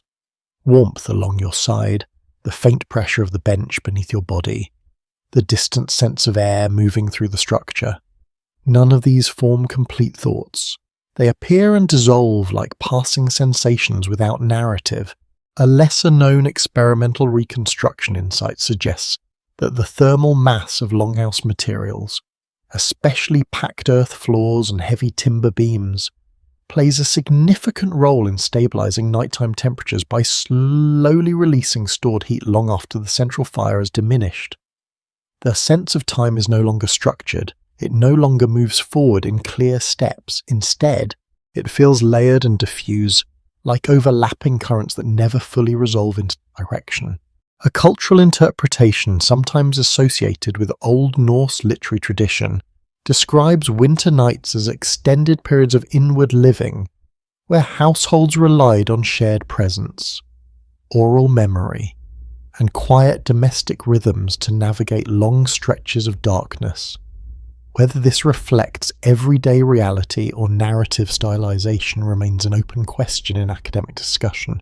Somewhere in the hall, a sleeper turns slightly and then settles again. The sound is minimal, absorbed almost immediately into the broader texture of the space. In the longhouse, even movement belongs to the environment rather than standing apart from it. A quirky archaeological detail often noted in Viking Age domestic studies is that soot accumulation patterns on interior roof structures sometimes reveal long-term airflow, channels shaped by repeated fire use, suggesting consistent ventilation behaviour influenced by seasonal heating practices. Though interpretation of these patterns remains complex and debated, your sleep deepens further. Awareness does not disappear, but it stops organising itself. There is no sequence anymore, only presence without structure, warmth, stillness, breath, the faintest suggestion of sound. The livestock nearby remain quiet, their presence reduced to a background rhythm that merges with everything else. Their bodies continue to contribute to the shared thermal environment, reinforcing the interconnected nature of human and animal survival within the longhouse during winter months. A mainstream historical fact derived from settlement archaeology is that Viking longhouses functioned as integrated domestic ecosystems where shelter, food storage, animal housing, and communal sleeping all coexisted within a single insulated structure designed for long-duration seasonal habitation. Outside, the storm continues its steady, indifferent movement across the landscape. It does not change its purpose because it has none. It simply exists as motion and pressure against the world. Inside, the longhouse remains stable. It holds warmth. It holds breath. It holds life in its quiet, suspended state. You are now fully within sleep, no longer separate from the hall, only part of its stillness as the night continues its long passage toward morning. Sleep has now taken full control of the longhouse, not as an absence of life, but as a different kind of life altogether. The hall is no longer divided into individuals in any meaningful sense. It has become a single shared organism of rest, breathing slowly through wood, turf, fire remnants, and human warmth. The hearth is reduced to the smallest possible expression of fire. A few embers remain, barely distinguishable from the ash around them. They glow in irregular patterns, like distant signals that refuse to fully disappear. Every so often, a faint shift of air causes a brief flicker, Then everything returns to stillness again. Around you, the sleeping forms are motionless now, except for the smallest unconscious adjustments that occur in deep rest. A hand loosens its grip on a fur. A shoulder settles deeper into a bench. A breath changes rhythm slightly. These movements are not interruptions. They are part of the Longhouse's nocturnal balance. Outside, the blizzard continues with unchanged persistence. Wind flows across the exterior in long, low arcs. Snow accumulates steadily against the walls, increasing the insulation layer that separates interior warmth from exterior cold. In Viking Age Scandinavia, particularly in northern and coastal regions, such prolonged winter conditions were a defining environmental force that shaped settlement patterns, architecture, and seasonal behaviour. A well-established archaeological observation indicates that Viking longhouses often contain multiple phases of repair and reconstruction, including layered turf additions and replaced roof supports, suggesting that these structures were continuously maintained over long periods of occupation rather than being built once and left unchanged. Your awareness now exists only in fragments that drift without structure, warmth across your back, the faint pressure of the bench beneath your body, the distant sense of air moving through unseen gaps in the building. None of these impressions develop into thought. They simply appear and fade. A lesser-known experimental reconstruction insight suggests that the combination of animal body heat and human sleep clustering could significantly elevate internal longhouse temperatures during winter nights, creating a microclimate that remained stable even when external conditions dropped far below freezing. The longhouse no longer feels like an environment you are occupying. It feels like an environment that includes you as one of its components. Your breathing is no longer separate from it.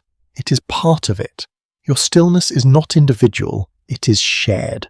A cultural interpretation sometimes associated with Old Norse narrative tradition describes winter nights as extended interior periods where households relied on a collective presence.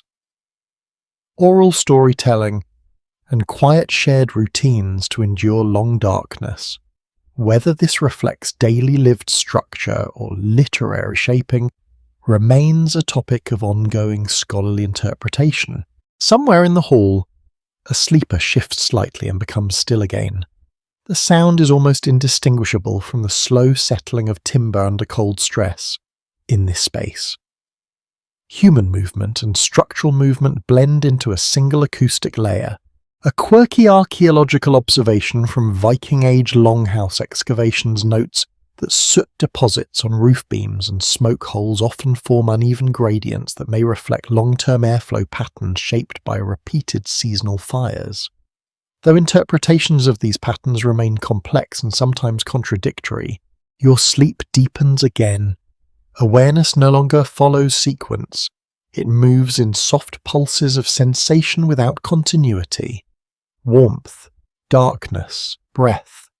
The faint memory of fire that is no longer visible but still somehow present. The livestock nearby remain quiet, their presence reduced to a subtle rhythmic background.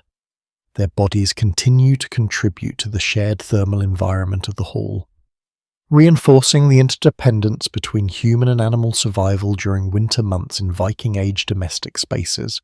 A mainstream historical fact derived from settlement archaeology is that Viking longhouses functioned as integrated seasonal living systems where sleeping, working, cooking, and animal sheltering all occurred within a single insulated structure designed specifically for endurance through harsh winter conditions. Outside, the storm continues its steady movement across the landscape, shaping the world without entering the interior space. Inside, the longhouse remains stable, holding warmth and life in a quiet equilibrium. You're now fully within sleep, no longer observing anything, only existing as part of the stillness that fills the hall. Sleep now carries you so deeply that even the idea of inside the longhouse becomes unnecessary. There is no longer separation between you and the space. There is only continuity, warmth, darkness, and breath merge into a single slow experience that does not require interpretation. The embers are nearly gone. What remains is a faint, scattered glow buried under ash, like the last memory of fire refusing to fully vanish. Occasionally, a tiny spark lifts and disappears into the dark above, but even that feels distant, as if it belongs to another layer of time. The hall is completely still now in its surface behaviour. No active movement remains, only the subtle signs of life in deep rest. A sleeping body shifts imperceptibly.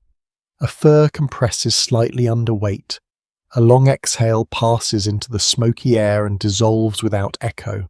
Outside, the storm continues its slow and indifferent persistence. Wind presses against turf walls in repeated cycles, not changing in intent or intensity, simply maintaining pressure. Snow continues to build along the exterior, increasing the insulating layer that keeps the interior temperature stable. In Viking Age Northern Europe, long winters like this were not unusual and often defined entire stretches of communal life inside such buildings. A well-supported archaeological insight shows that Viking longhouses frequently contain evidence of continuous seasonal habitation. With repeated ash layers, repaired structural elements, and compacted sleeping zones indicating long-term use across generations rather than short-term occupation. Your awareness is now fragmented into soft, unconnected impressions, warmth along your side, the faint firmness of wood beneath your body, the distant sensation of air moving through small gaps in the structure. None of these become thoughts. They remain as passing signals that dissolve quickly into rest. A less commonly emphasized experimental reconstruction findings suggest that the combined thermal output of clustered sleeping bodies, livestock, and residual hearth heat could maintain surprisingly stable indoor temperatures through the coldest hours of night, especially when airflow was limited by turf insulation and snow accumulation. The longhouse feels less like a constructed environment now, and more like a living condition that includes you. Everything inside it contributes to a single slow equilibrium. Heat is shared, breath is shared, stillness is shared. A cultural interpretation sometimes associated with Old Norse narrative tradition describes winter nights as periods of inward communal living, where households relied on proximity, oral memory, and quiet domestic rhythms to structure long stretches of darkness. Whether this reflects lived daily practice or literary shaping remains open to academic interpretation. Somewhere in the hall, a sleeper turns slightly and then becomes still again. The sound is so faint it barely registers as separate from the natural settling of timber under cold pressure.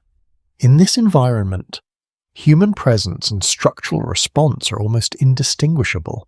A quirky archaeological observation from excavated Viking Age settlements notes that soot distribution patterns on roof beams and smoke outlets sometimes form irregular gradients that may reflect long-term airflow behaviour shaped by repeated seasonal fires.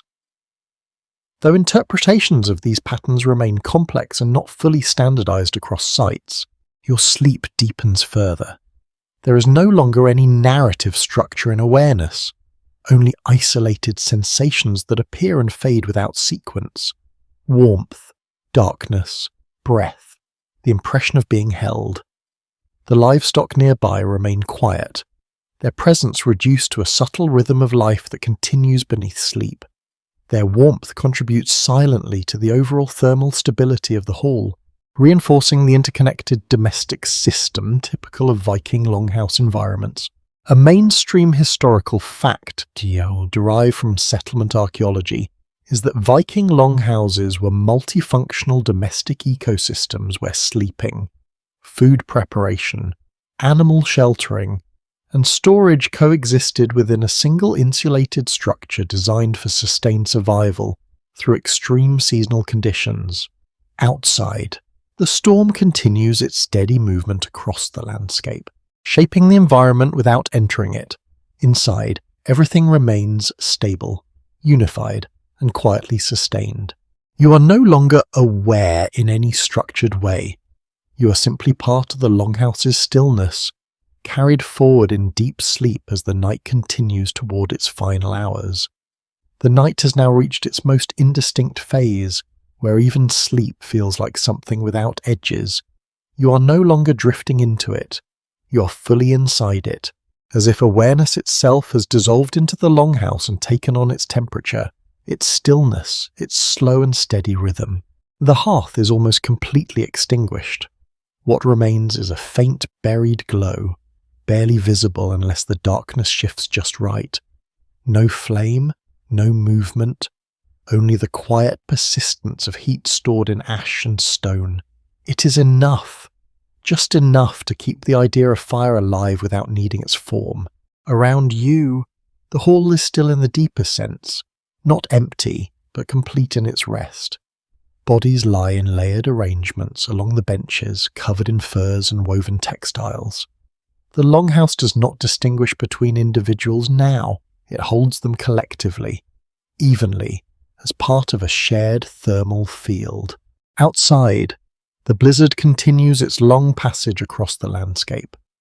Wind presses against turf and timber in slow cycles that never fully stop. Snow continues to build along the outer walls, reinforcing the insulation that protects the interior. In Viking Age Scandinavia, especially in northern and coastal settlements, such prolonged winter conditions were a defining feature of shaping everything from architecture to daily rhythms of survival. A well-established archaeological understanding shows that Viking longhouses often exhibit multiple phases of structural adaptation, including repaired roof beams, reinforced wall layers, and accumulated occupation deposits that indicate long-term seasonal habitation rather than temporary sheltering. Your awareness exists only in fragments now. Warmth across your shoulder, the soft pressure of the bench beneath your body, the faint sensation of air moving through hidden gaps in the structure. These impressions do not form thought. They simply appear and dissolve, like passing echoes. A lesser-known experimental reconstruction insight suggests that even minimal residual heat from a reduced hearth can continue to influence indoor temperature stability when combined with the insulating effects of turf walls, packed earth floors, and snow accumulation acting as an external thermal barrier. The Longhouse feels less like a space you are resting in and more like a system that includes your rest as part of its function.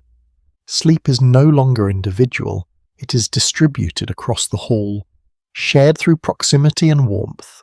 A cultural interpretation sometimes associated with Old Norse narrative tradition describes winter nights as an extended period of inward dwelling, where households relied on shared presence, oral memory, and quiet domestic routines to structure long darkness. Whether this reflects lived reality or literary construction remains an ongoing subject of academic discussion. Somewhere in the hall, a sleeper shifts slightly. The movement is so subtle it blends into the slow settling of timber and rope under temperature change. In this environment, the boundary between human motion and structural response is almost non-existent. A quirky archaeological observation from Viking Age Longhouse excavations notes that soot and smoke residue patterns on roof interiors sometimes form uneven gradients that may reflect long-term airflow behavior influenced by repeated fire use and seasonal ventilation changes. Though interpretations of these patterns vary widely among researchers, your sleep deepens again. There is no sequence anymore, only isolated impressions that rise and fade without forming continuity. Warmth, darkness, breath, the faint sense of being supported by something larger than yourself. The livestock nearby remain quiet, their presence reduced to a subtle background rhythm of breathing and warmth. Their bodies contribute continuously to the shared thermal environment of the hall, reinforcing the interconnected system of survival that defines Viking domestic architecture during winter months. A mainstream historical fact derived from settlement archaeology is that Viking longhouses functioned as integrated seasonal living environments where sleeping, working, cooking, and animal sheltering all occurred within a single insulated structure designed for extended endurance through harsh climatic conditions. Outside, the storm continues its steady, unchanging movement across the landscape, shaping everything it touches without entering the interior. Inside, the longhouse remains stable, holding warmth, breath, and life in a quiet equilibrium. You're no longer consciously present in any structured form. You are simply part of the stillness now, carried within the longhouse as the night continues its long, uninterrupted passage.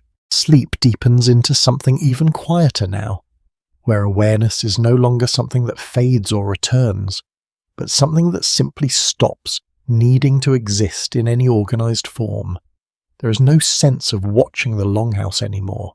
There is only being within it, as if your rest has dissolved into the same fabric as the timber, the turf, and the slow heat that still lingers in the bones of the building.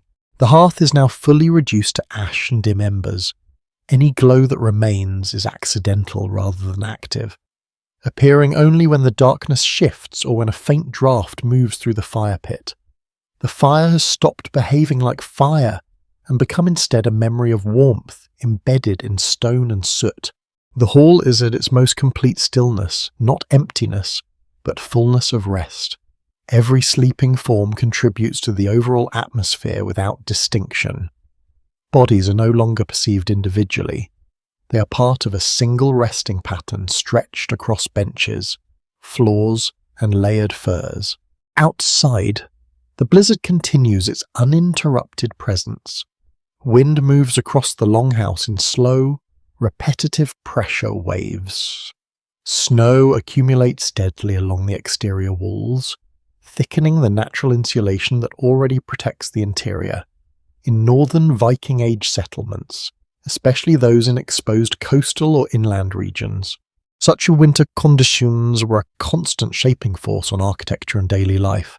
A well-supported archaeological understanding shows that Viking longhouses often contain multiple reconstruction phases, including repaired structural joints, reinforced turf layering, and repeated fire residue deposits that indicate continuous seasonal use across extended periods of habitation. Your awareness now exists only as scattered impressions without structure, warmth along your back, the faint contour of the bench beneath your body, a distant sense of air moving through unseen gaps in the roof. These impressions do not form thought. They arrive and disappear without sequence. A less commonly emphasized experimental reconstruction insight suggests that longhouse interiors could retain significant thermal stability through the combined effects of residual hearth heat, dense occupancy, and insulating materials such as turf and packed earth, especially when external snow acted as an additional insulating layer. The longhouse is no longer experienced as an external environment. It is experienced as a condition that contains you completely. Sleep is not something happening within it. Sleep is something it participates in, distributing rest across all who are inside. A cultural interpretation sometimes associated with Old Norse narrative tradition describes winter nights as prolonged periods of inward living, where households relied on shared space, oral memory, and quiet domestic rhythms to structure long darkness. Whether this reflects everyday lived practice or literary shaping remains a subject of ongoing academic discussion. Somewhere within the hall, a sleeper turns slightly and becomes still again. The sound is indistinct, merging with the natural settling of timber and rope under cold stress.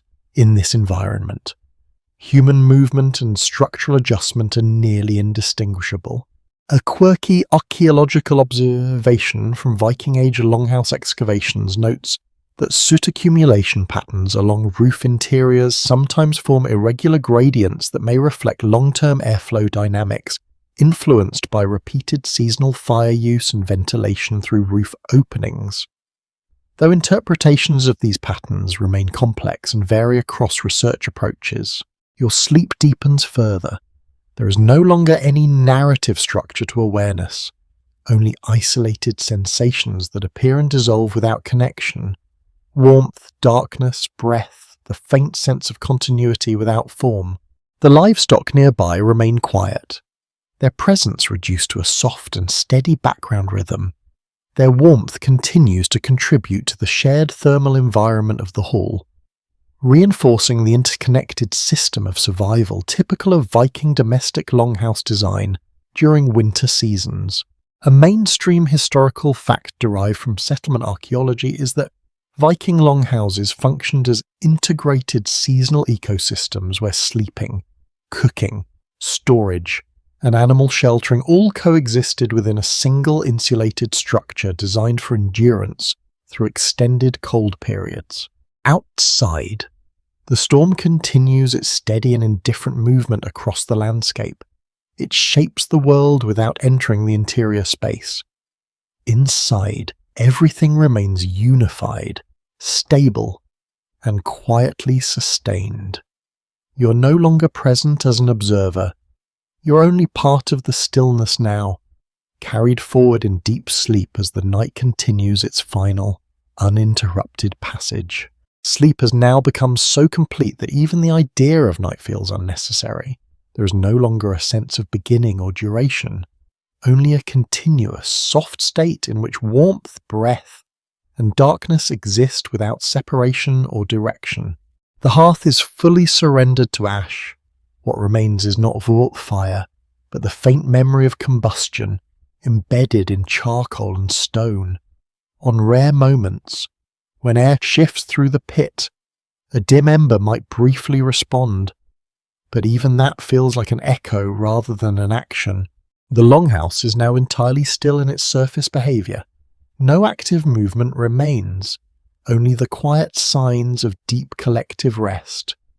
A sleeper's hand loosens.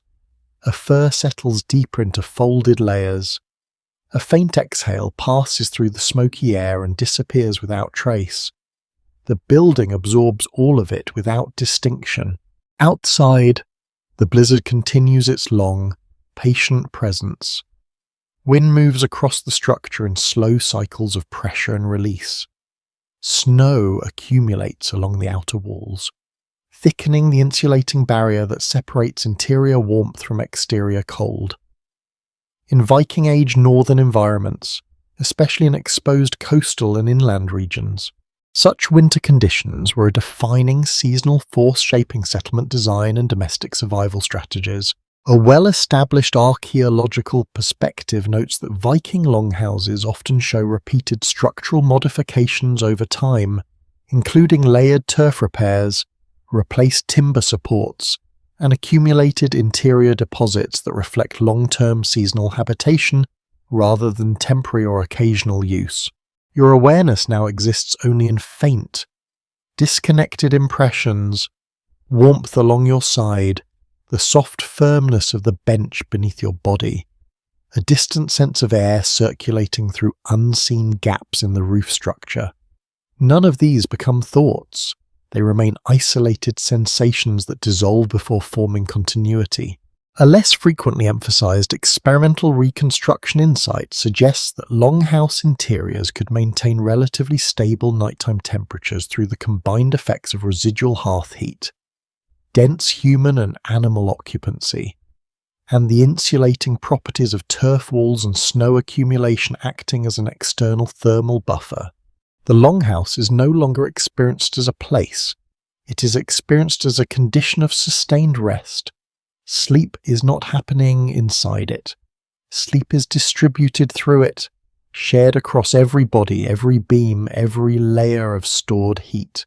A cultural interpretation sometimes associated with Old Norse narrative tradition describes winter nights as extended inward periods where households relied on shared presence, oral memory, and quiet domestic rhythms to structure long darkness. Whether this reflects everyday lived practice or literary construction remains a matter of scholarly interpretation. Somewhere in the hall, A sleeper shifts slightly and becomes still again.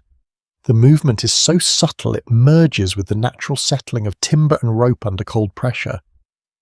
In this environment, human presence and structural response form a single continuous acoustic texture. A lesser-known archaeological observation from Viking Age Longhouse excavations notes that soot distribution on interior roof beams sometimes forms uneven gradients that may reflect long-term airflow patterns shaped by repeated seasonal fires and ventilation through roof openings.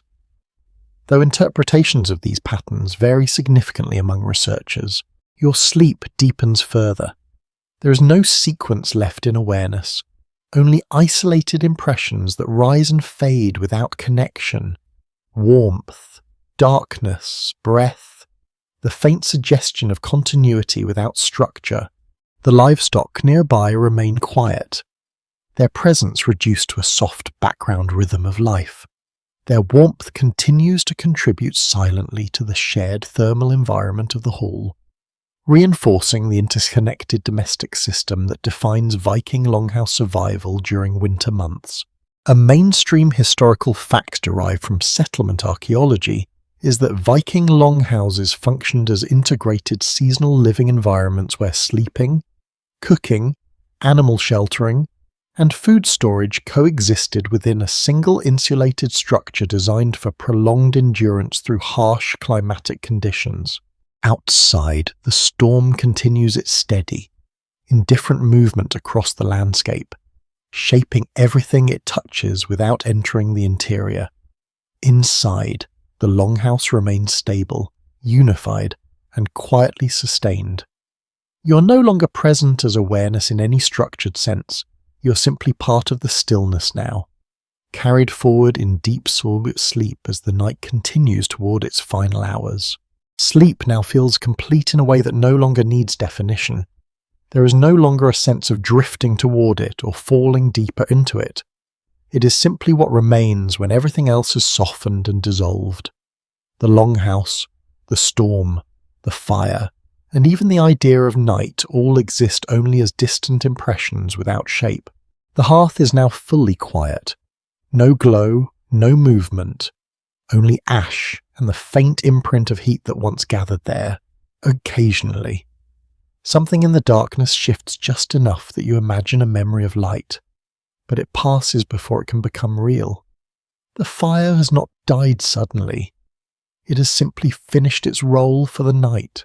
Across the hall, everything rests in complete stillness. Sleeping forms are indistinguishable now, not because they are hidden, but because distinction no longer matters in this level of quiet. The longhouse holds them all equally, without hierarchy or separation. Breath continues in slow, shared rhythm, blending into the structure itself. Outside, the blizzard continues its endless passage. Wind moves across the exterior in long, steady flows, though builds in thick layers along the walls, reinforcing the insulation that keeps the interior stable. In Viking Age northern settlements, especially in exposed regions, such storms were a constant shaping force that determined how homes were built, how winters were endured, and how communities organised survival around shared indoor spaces. A well-supported archaeological understanding shows that Viking longhouses often bear evidence of long-term seasonal occupation, including repeated structural repairs, accumulated fire deposits, and layered living surfaces that reflect continuous use across generations rather than temporary sheltering. Your awareness exists only in the faintest possible traces. Warmth without location, pressure without direction, a soft impression of breath that is not clearly yours or anyone else's. These sensations do not form thoughts, they do not need to. They simply exist and fade. A less commonly emphasized experimental reconstruction insight suggests that longhouse interiors could maintain livable warmth through a combination of residual hearth heat, dense occupancy, and insulating materials such as turf, timber mass, and accumulated snow acting as a natural thermal shield against external cold. The longhouse is no longer experienced as environment or structure, it is experienced as continuity, a shared stillness that holds life in suspension through the night. Sleep is not something happening within it. Sleep is what it becomes. A cultural interpretation sometimes associated with Old Norse narrative tradition describes winter nights as extended inward dwelling periods, where households relied on shared presence, oral memory, and quiet domestic rhythms to endure long darkness. Whether this reflects everyday lived structure or later literary shaping remains a topic of ongoing academic interpretation. Somewhere in the hall, a sleeper turns slightly and settles again. The sound is so minimal it blends with the natural settling of wood under cold and pressure. In this environment, movement and structure are no longer separate phenomena. A quirky archaeological observation from Viking Age longhouse excavations notes that soot patterns on interior roof beams sometimes form uneven gradients that may reflect long-term airflow behaviour shaped by repeated seasonal fires and smoke ventilation. Though interpretations of these patterns vary across different archaeological contexts, your sleep is now complete in its depth. There is no sequence, no direction, no unfolding, only isolated impressions that appear and disappear without continuity. Warmth, darkness, breath, the faint sense of being held. The livestock nearby remain quiet, their presence reduced to a soft rhythm that continues beneath sleep. Their warmth contributes tightly to the shared thermal environment of the hall, reinforcing the interconnected system of survival that defines Viking Longhouse life during winter months. A mainstream historical fact derived from settlement archaeology is that Viking longhouses functioned as integrated seasonal ecosystems where sleeping, working, cooking, and animal sheltering coexisted within a single insulated structure designed for extended endurance through harsh climatic conditions. Outside, the storm continues its steady movement across the landscape, shaping the world without entering it. Inside, everything remains stable, unified, and quietly sustained. You are no longer an observer, nor even a participant in rest. You are simply part of the stillness now, carried within the longhouse as the night completes its final passage. Sweet dreams.